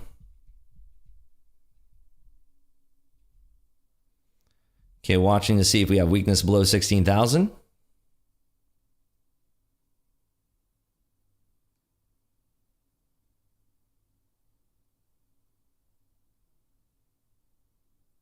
Kind of the line in the sand right now.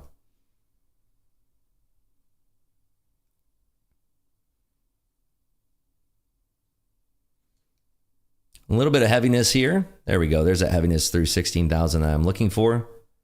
I want to see persistent heaviness, however.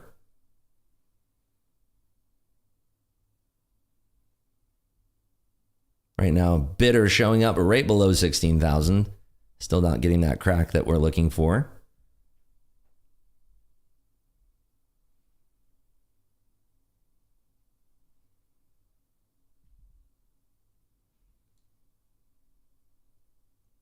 Microsoft showing some weakness here. Google as well, approaching the VWAP.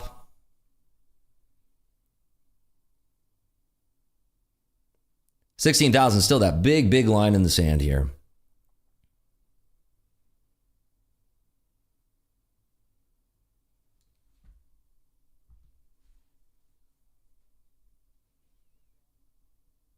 So new home sales are going to be out here in 15 minutes. 16,000 still kind of holding up here.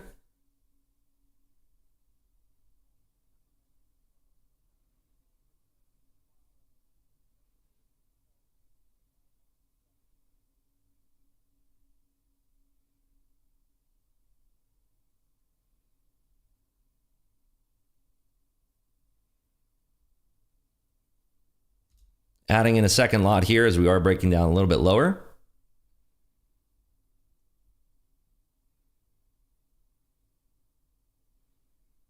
I want to see this confidently through 87.25.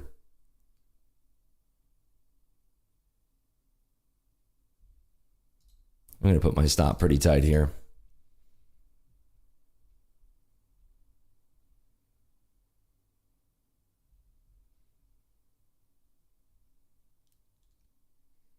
Apple is rolling over nicely.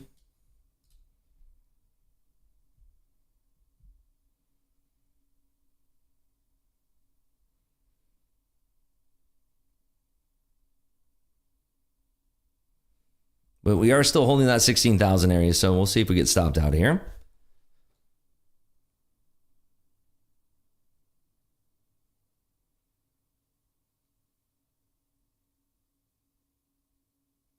Pushing right up against our stop.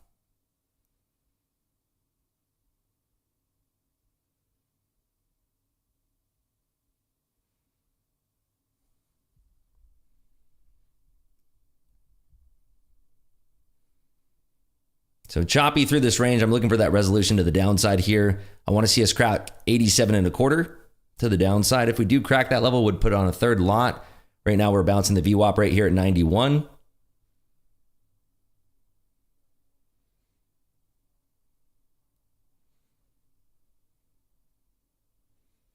Very, very choppy through this range. It doesn't want to give it up just yet.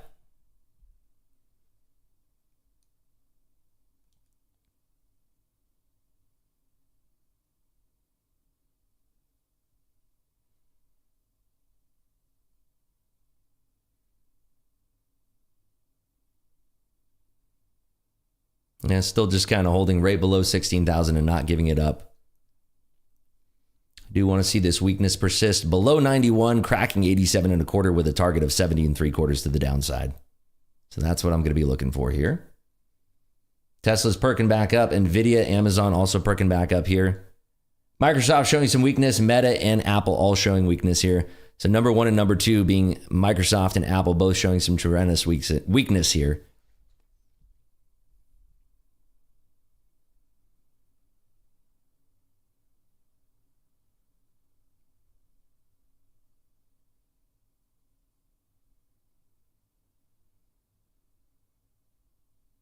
So still holding this area. Volume is not strong.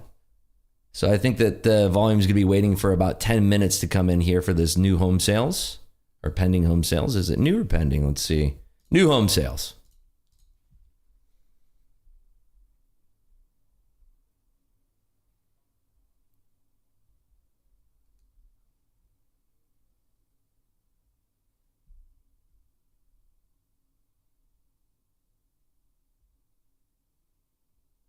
So we are just kind of wrestling around these 16,000s here. Big psychological level here at 16,000.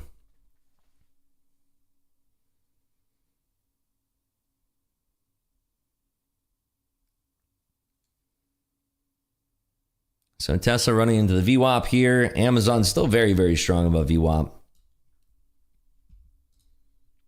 Seeing here if we can get a nice push down through 91.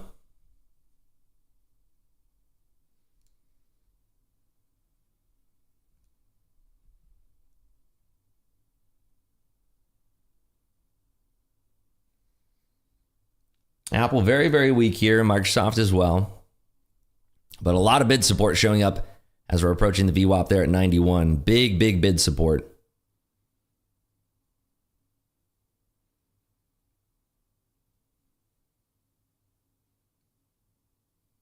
So seeing if we can get this confident pull down through 91 here. Testing that 91 low.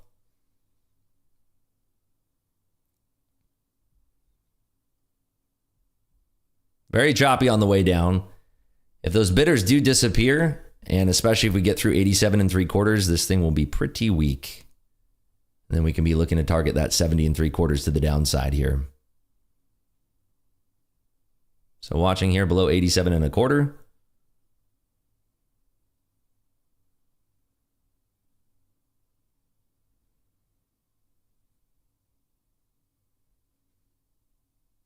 A little bit of a bounce there, rated 87. Seeing if it rejects 91 here.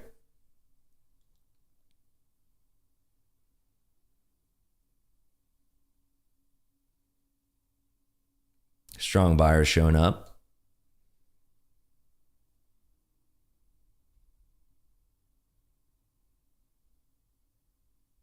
We are about 8 minutes now from the top of the hour, which we're going to have that news release. That is going to be the new home sales for October. A lot of liquidity being painted in this channel here. Still remaining a little bit stronger here above 87, but weak below 16,000.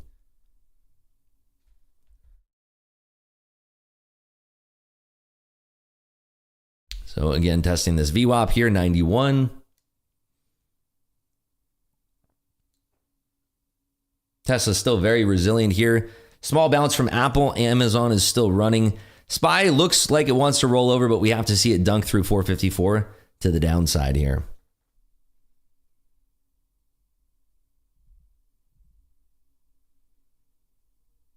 Yeah, definitely lower volume prices still holding up here.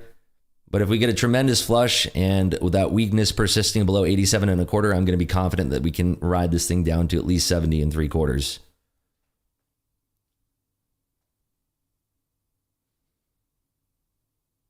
Seven minutes now until the top of the hour.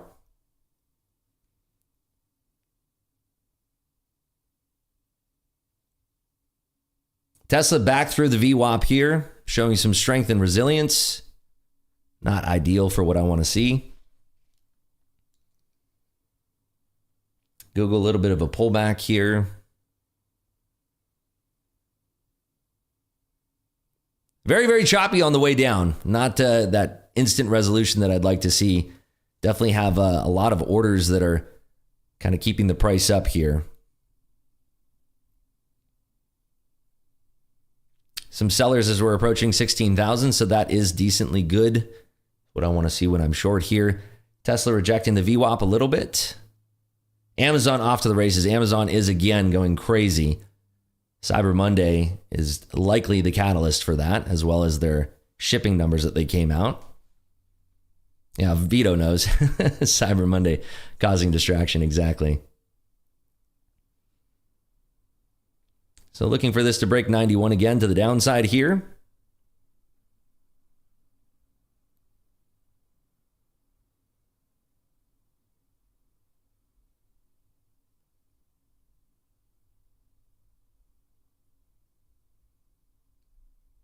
Definitely having some trouble getting that follow through. It's very scant liquidity, but we do have bidders that are kind of stepping up as we are approaching that 91 area. They do show up right when we're getting down towards that area there.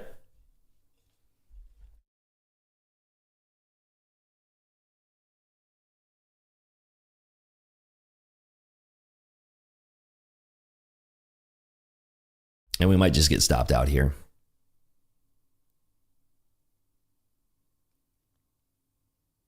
And stopped out. So stopped out there on that trade. We did not get the push down that we're looking for. I'm going to go ahead and wait and see what happens here for the new home sales. So much chop, yet no chopper. So yeah, just very, very choppy. We're looking at the 15-minute bars here. Look at that. I mean, these are... We've had some really choppy sessions here, except for Wednesday. Tuesday was garbage chop, and this is looking like it's going to be garbage chop again. So very, very choppy price action, unfortunately. And that's just going to be the way it goes sometimes.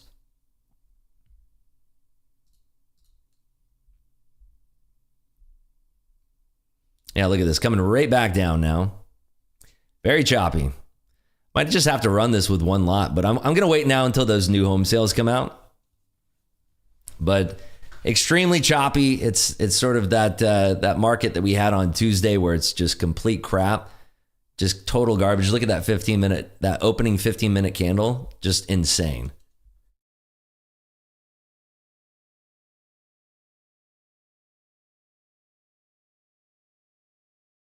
Definitely, you can find some luck in scalping this type of market here.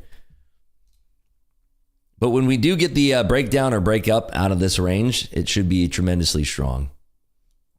So I'm trying to be patient for that.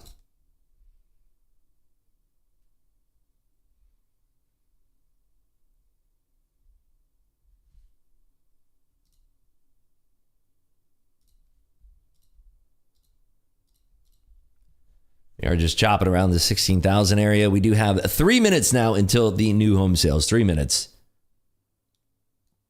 Very, very choppy. Well, the longer that we consolidate, the more likely it is that we have more orders that are going into the market. More orders that we have that are going into the market, the more likely it is that we have stops that are going in. More stops that we have, the more violent the move. So the longer that we consolidate, the more stops that are going to be placed. Going to go to the 5 minute here. Yeah, look at that. Even on the 5 minute, this is just garbage chop and slop.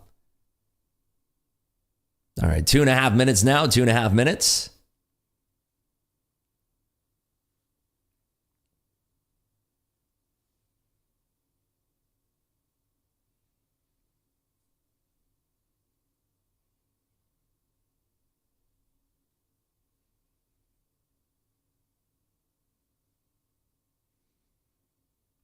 Tesla is pushing up here. Amazon finally having a little bit of a pullback.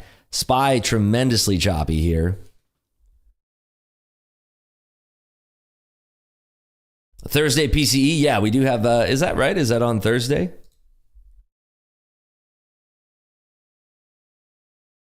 Yep, that is right. We have the PCE coming out at 8:30, so make sure you're here on Thursday for the stream. We're going to be trading that live.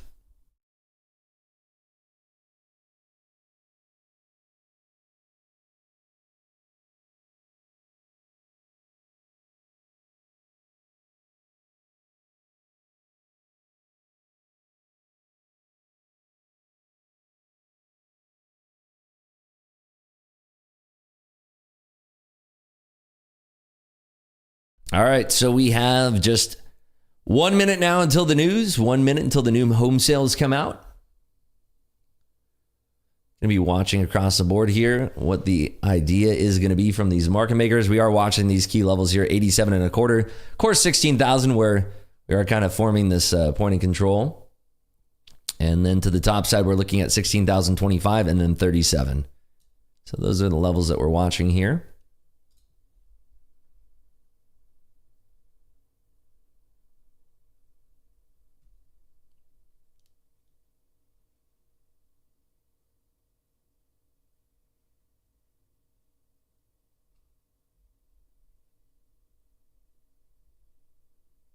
We are pushing up a little bit higher. Yep, we do have Treasury auctions today, 11:30 and I think 1 p.m. Let's see here. Yep, 11:30 and 1. So that's what we're going to be watching out for as well. All right, here we go. 5 seconds, folks. 5 seconds. Good luck.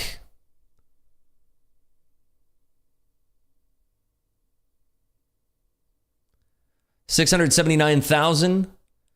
That is versus a 723,000 estimate, so much lower. That is good news for the Fed. Let's see how the market reacts on that. Market is jumping up a little bit here.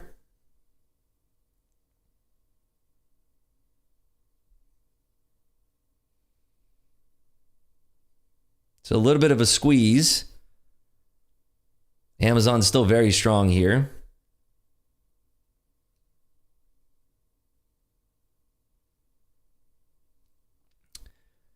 So small little pop and then a pullback. Still choppy here. Very, very choppy. Judging whether or not I want to get into a trade here, as it is very, very choppy. Next news release is not going to be until 11:30 now, that the T-bill auctions.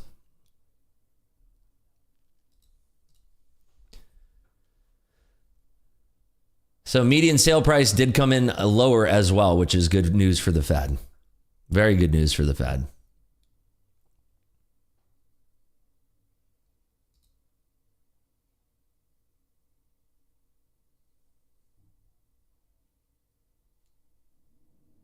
So we are pumping back up here a little bit. Tesla back over the VWAP.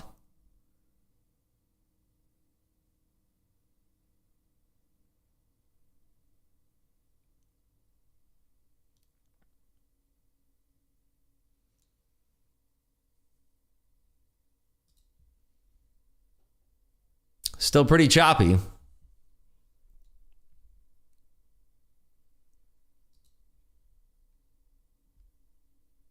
Chopping back down here. Still pretty choppy. Nothing interesting to me yet. I want to see if we come back down to 16,000 and reject that area. A little bounce at 16,000 would be nice. Nice work there, Celsius Lover. Up $14,000. Very, very nice.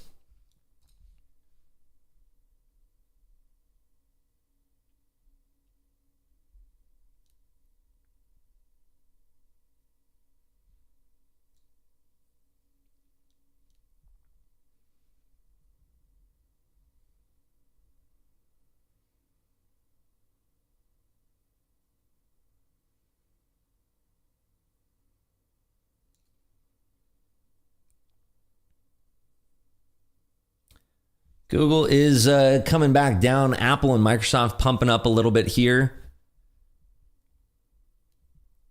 I do want to see a breakout of 20 and then 25 to the top side.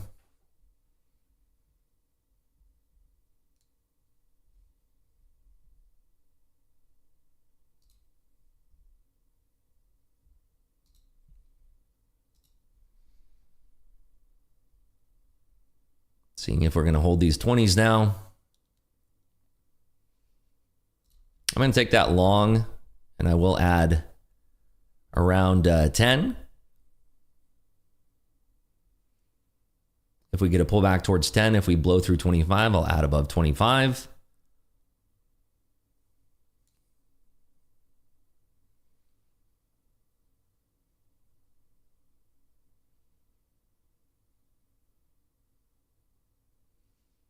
Seeing if we can remain strong above 20 here, watching this price action.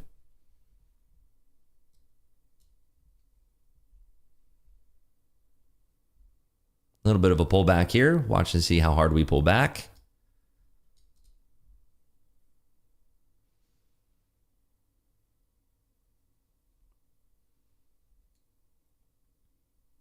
Tesla is pulling back a little bit as well.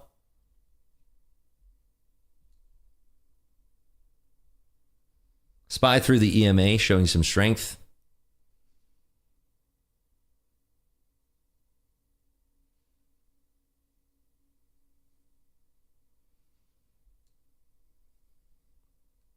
Oh, can't see the position. There we go. Thanks for the reminder there. Had trading view open still. Seeing if we're going to hold these 15s. Tesla coming straight back down. Harsh rejection on Tesla.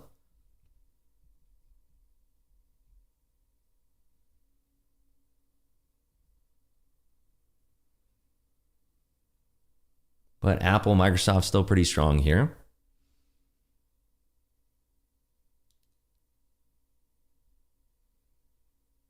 Some more consolidation.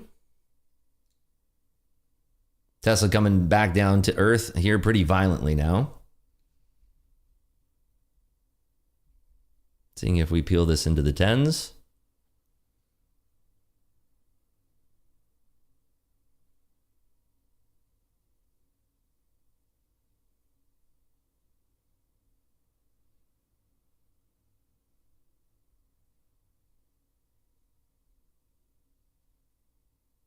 I will put a second lot on here. Up through the 20s. Let's see if we reject 20s or not. Watching this 25 level as well.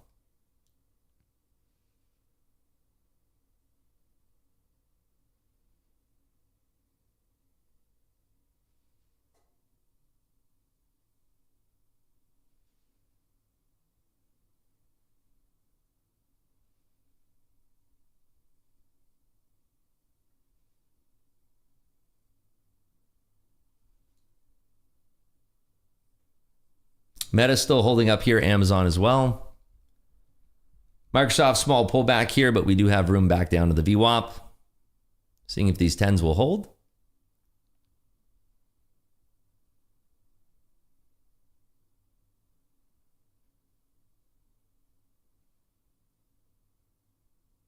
I'm going to put on a third lot right here.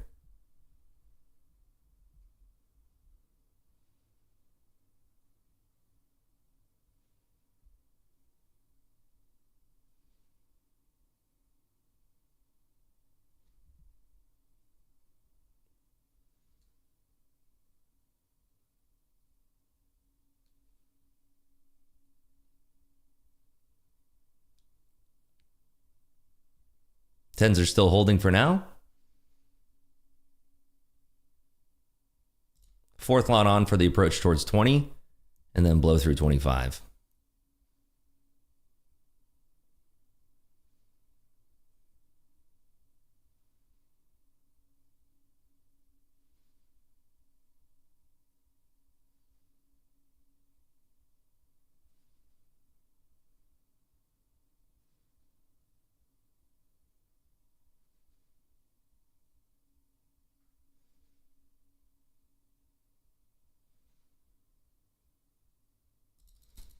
Adding into this for that push up towards 25.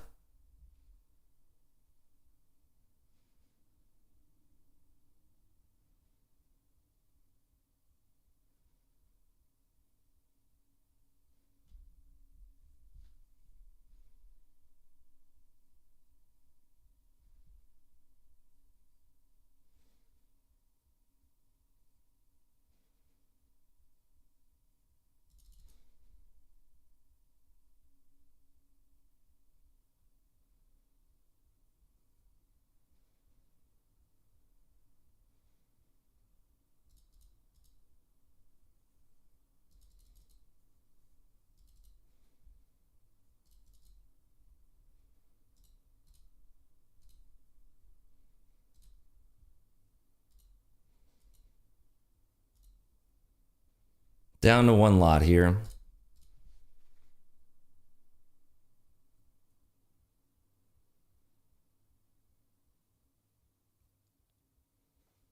Watching for this blow through 37.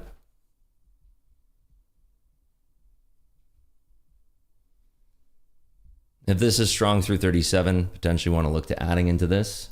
Meta and Microsoft both very strong here. Another 1,500, another pass count. Nice work there, boom.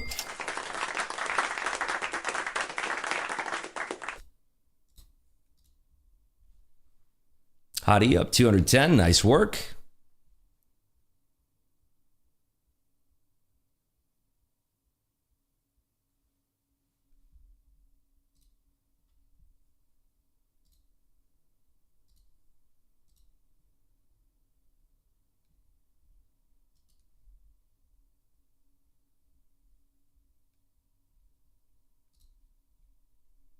So now let's see if we can punch up through this 37 area. It's getting strong and speedy here. There we go, through 37, very nice. Beautiful, beautiful. Now we're getting that squeeze above 37. We do have room up to 77 now. Beautiful, beautiful push up.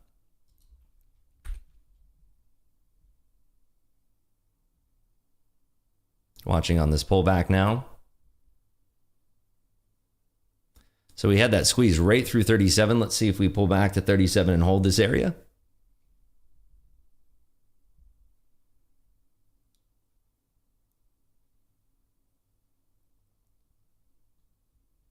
We came right to 16,050 and then hit a wall.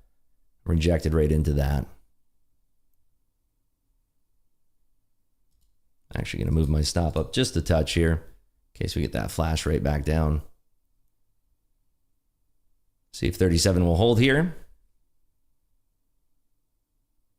Seeing some strength coming in. I want to see 40s holding here.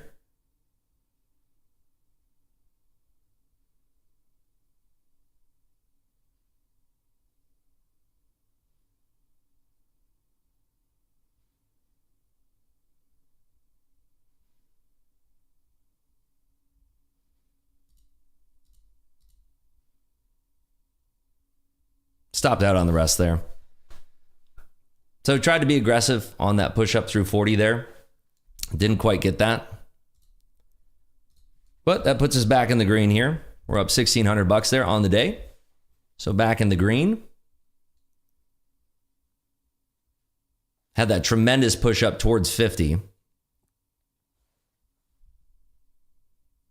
How we all doing out there? Let me see YouTube chat here. Bring this up. Up to 10. Is that Ninja Trader? Yeah, I'm trading on Ninja Trader right here. That is Ninja Trader. If you guys are enjoying the stream, make sure you're hitting that thumbs up button. Make sure you are subscribed to the stream here with your notifications turned on.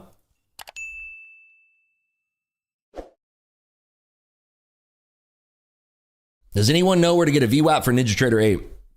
The one that's built in, you have to pay for it. Look at this rejection right back down. So hard to trust this market. So we are seeing everything kind of rolling over here. Are we going to remain weak below 25? That is sort of the question now here. A little late to the party, but caught another $375. Nice work. Mike is up 900 for the day. Wonderful. Nice work there, Mike.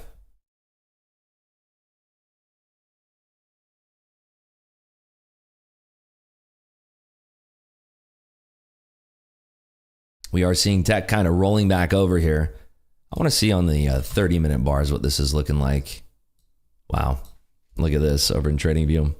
Isn't that something? That is wild. Caught a little piece. Nice. Up 375 on the day. Nice work there, Trader Page. See if we're going to hold this area now. Up 2,400 and 150K combines if I stop trading. Yeah, that's the tough part. We were having a really, really nice start to the morning, but then we got caught in some chop there. Really wish we wouldn't have given back any into that chop. All right, we are pushing back up here, holding that 25 temporarily.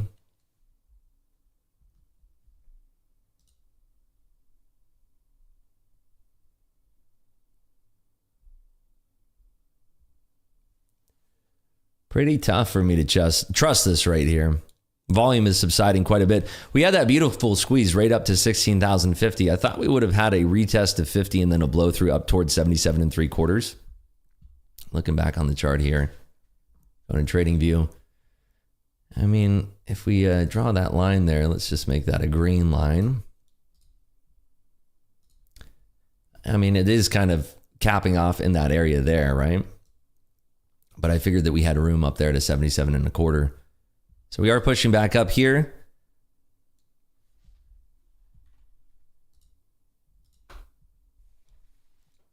I'm up 500K in my dream. How many combines can you have at Top Step? Unlimited. You can have as many as you want. You can trade as many combines as your heart desires. There's no limit on combines. But as far as when you pass your combines and you go to XFAs, you can trade up to three XFAs at one time. The number of combines that you trade is unlimited, completely unlimited. And if you want to trade on Top Step like I do, there's a link in the description right down below this video. And also if you do !Top Step here in the chat, Nightbot should come in and tell you how to take advantage of Top Step as well. So we're pushing back up here towards 30.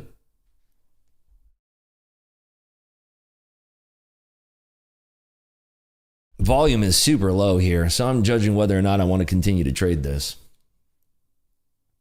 Volume definitely tremendously low here. Very, very choppy too.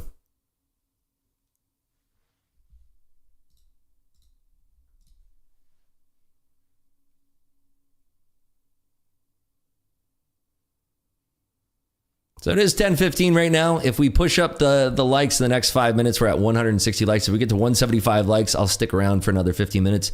If not, we'll go ahead and call that the stream for this morning. So if you guys want to continue, go ahead and fire off 15 more likes here. But if not, then I'm going to continue trading in the Discord. See if we have any good looks for the day here in Discord.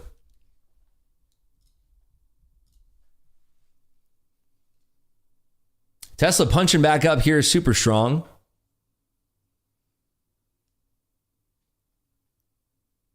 Either way, I love the show, brother. Thanks, Sweet Al. Appreciate you. Appreciate everybody tuning in here.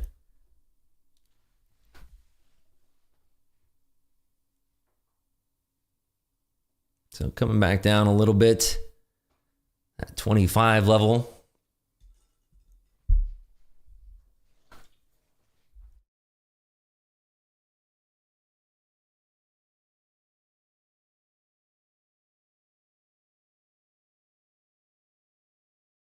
DK asks, what's the cost for Discord here? Let's type in, see if Nightbot has a command for this one. !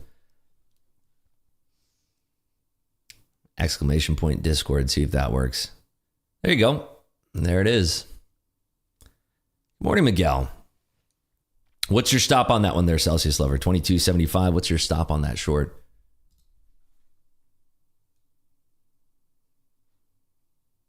$35 1/4. Very nice.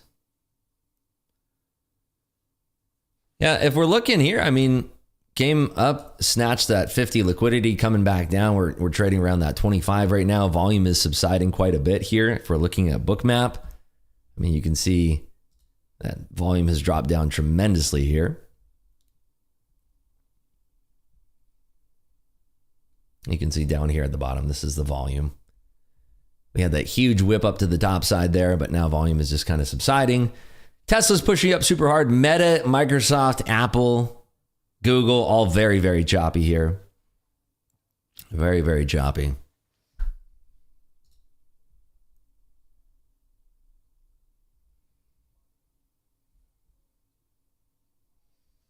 Looks like your stop is, or your trade's working out there very well. There's Celsius Lover. So we are coming back down here.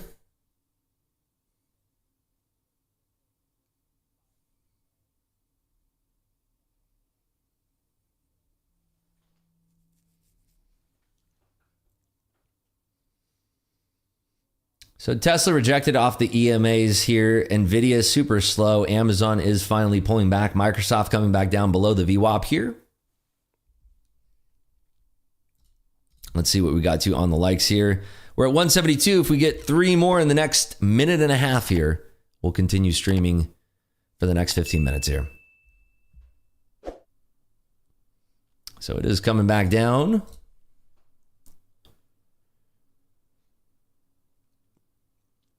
It's tough for me to want to take a trade here. Probably going to trade through Euro close. I'm still undecided based on the price action right now.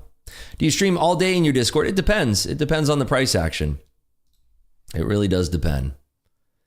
But it's more than just a live stream. We have a whole library of webinars. We're going to have a webinar this week where we're talking about price action concepts and continuing along the webinars that we've been doing. We also have a webinar archive in there where you can access all of the past webinars, and you get access to our wonderful community in here. So we are coming back down. Looking to see if we can encroach upon the VWAP there, 16,625. That was a tremendous squeeze to the top side. I don't know that we'll have that many more fireworks in the day. I can see some downside price action coming in if we do have some prints in the auctions, the T-bill auctions, Treasury note auctions. If those come in a way that can scare the market lower, I think that we can have a tremendous move to the downside. Otherwise, I do think that there's a good chance that we'll continue grinding to the top side all day.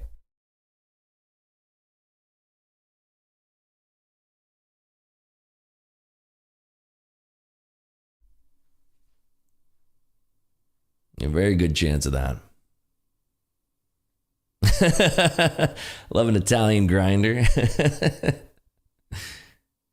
Yeah, it could just be a big sub sandwich all day long here.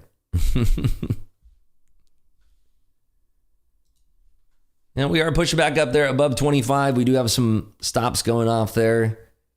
It's still very choppy here. The easiest trades are when you have confluence across the board, and that's just not what we have right now. It's very, very choppy out there in the Magnificent Seven. Of course, I'm talking about Apple, Tesla, Meta, Nvidia, Microsoft, Amazon, and Google.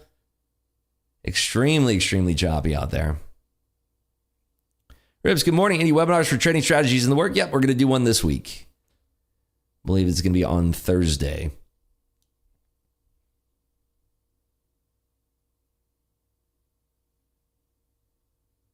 Of course, it will grind up. I voted down for the day. Yeah, it's always going to do the opposite of what you want it to do. Yeah, I could have done without that choppiness there off the open. That whole section of chop. Where was it? Right? This whole area of chop. I could have done without that one. Tried to stay away from it, but it just looked too promising, and I didn't want to miss that flush back down towards 70. That never came, by the way. But that's trading. You win some, you lose some. You just got to keep your head in the game. It was really nice that we did get that squeeze there to the top side up to 50, but unfortunately we didn't get the whole meat of the squeeze there. We missed about 15 points of alpha there to the top side.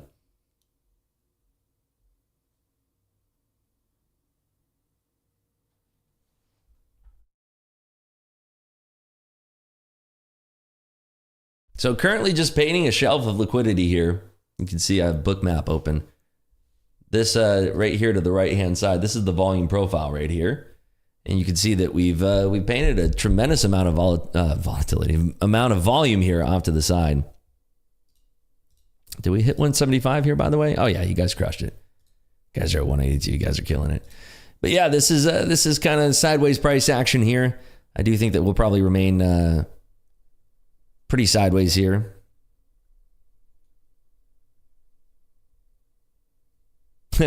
Who turned off the volume? I think everybody's kind of waiting for that treasury auction now, because at 11:30, that's Euro close. It's paired with Euro close. We have the 6-month bill auction and the 2-year note auction.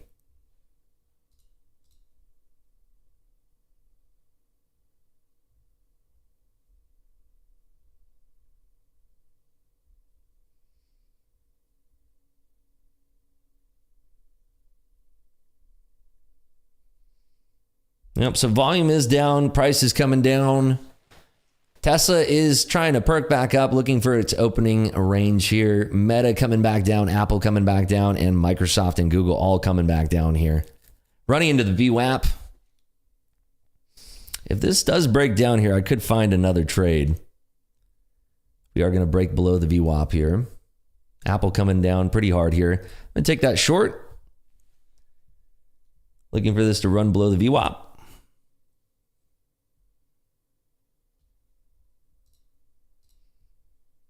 Get my stop pretty tight here. We are skittering lower.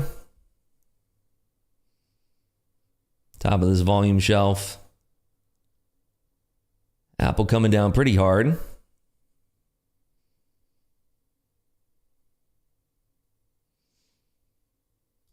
Adding in 2 more lots short here.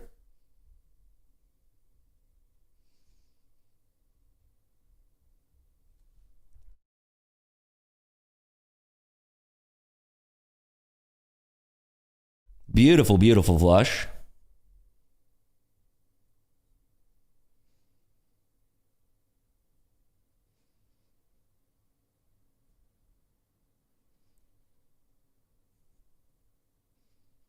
Nice below 16,000 here.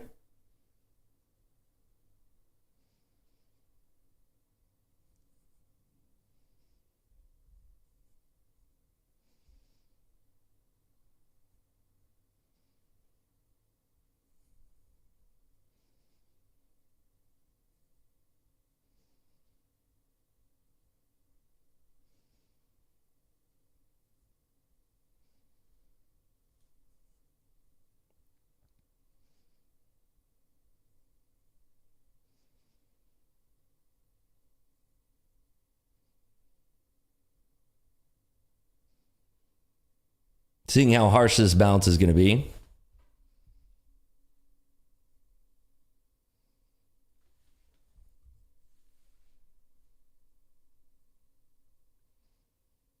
Big player showing up there at 16,000. See if he's going to scare the market right back up like that prior position that we had.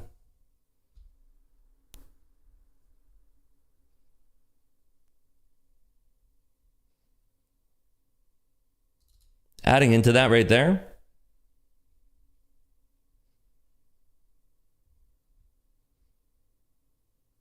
Not what I'm looking for. That is unfortunate on that timing there. I'm going to cover that position.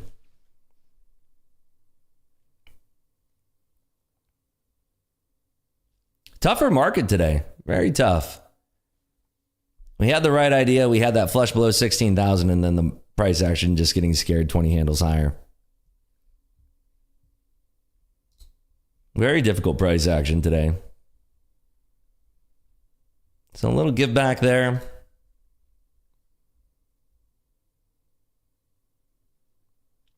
Would have liked to cover there below 16,000, but price did not wait for us at all. Just kind of ran straight back up to the top side there. Big, big bounce there out of SPY as well.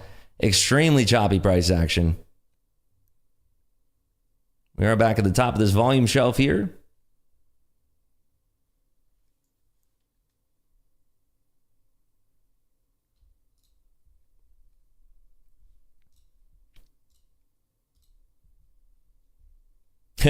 Benihana day, very choppy. Yeah, indeed. All right, I'm going to enter this back short here. Looking for a flush.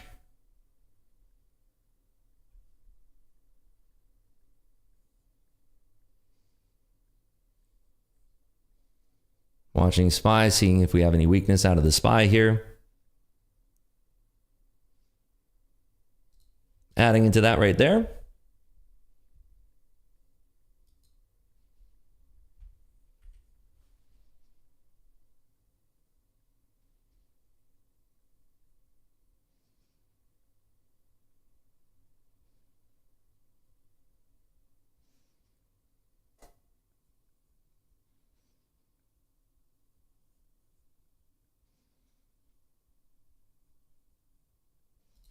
Adding once more, looking for this flush below 16,010.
Doesn't quite want to flush there at 16,010. Still having a little bit of trouble here.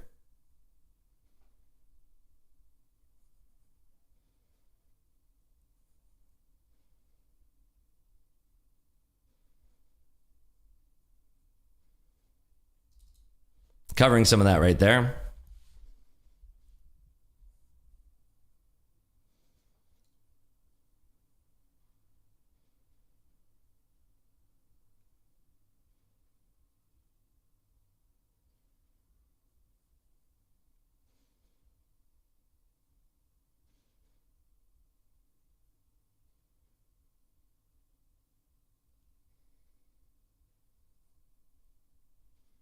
Seeing if we get stopped out here. And stopped out there. So taking a loss on that one there. Might have ran our stop again a little bit too tight.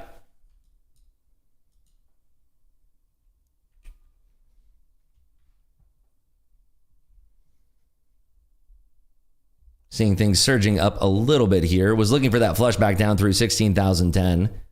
Just a little choppy in this range.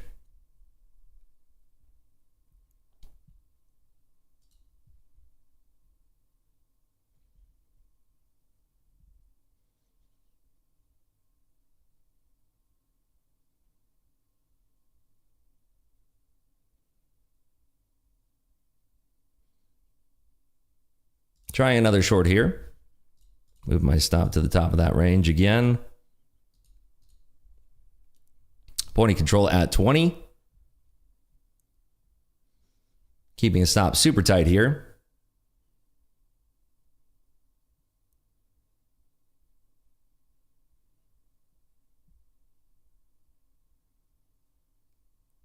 And stopped out.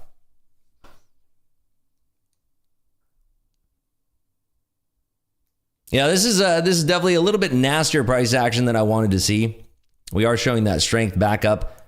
We tapped that 16,000. We were spot on that trade, but we just didn't cover into that there. And now the price action is pushing up a little bit higher. SPY is showing some strength. We are seeing Microsoft and Apple sort of rocketing here. If we are holding above 25, I do want to try one more trade on this. It'll probably be my last trade here.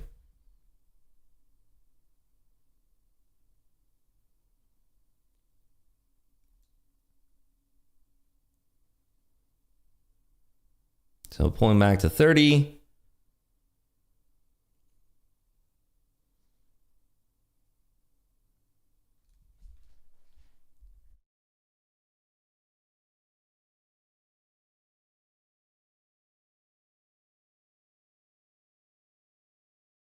Let's see if 30 holds here.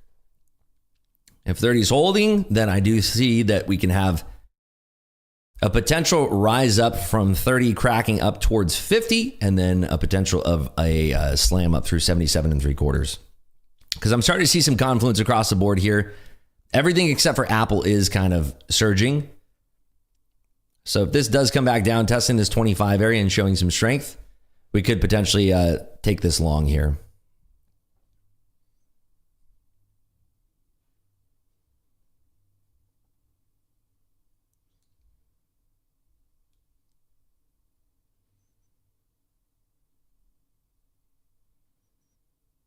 All right, taking that long here. I'm going to keep my stop super, super tight.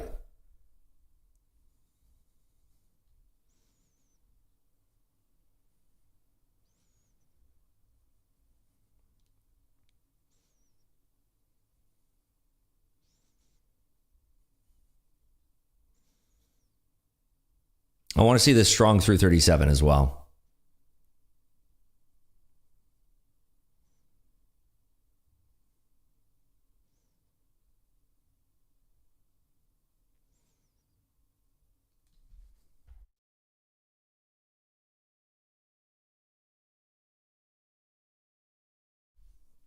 So seeing if it's going to hold 30s.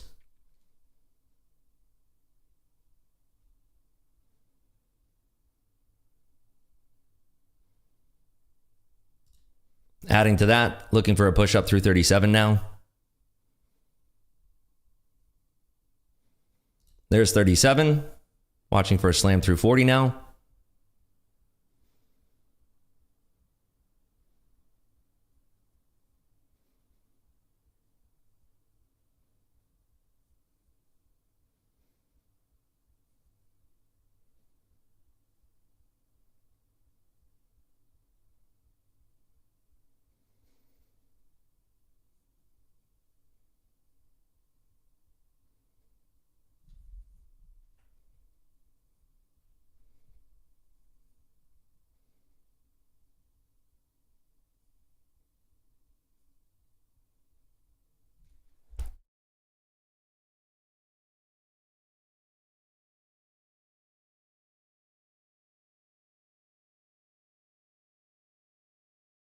So covering 10 lots there.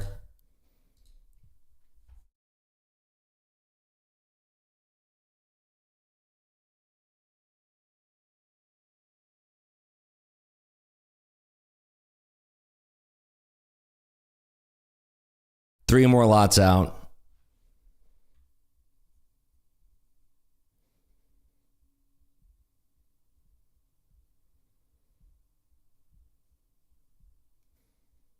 Watching for this to hit 50 here.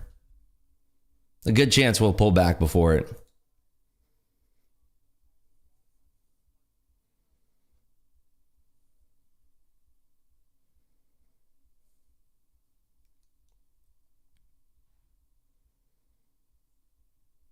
Seeing if we get stopped out here at 39.25.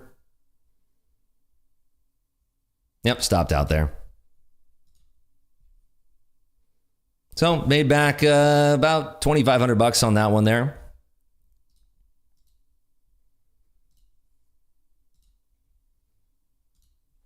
We are still in the green, but ever so slightly. We're up $162 now.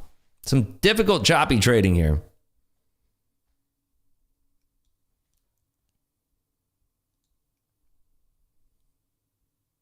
So we didn't get that approach, that big push all the way up to 50, but we got a good meat of the move that time. Was happy with how I traded that one, but I don't know. This is very choppy price action personally. I think I'm going to shut down the stream for YouTube, but I'm going to continue trading on Discord here and get connected with our family in Discord. So I appreciate everybody joining us here today on the YouTube live stream. Had a lot of fun trading with everybody here. Had some big ups, some big downs.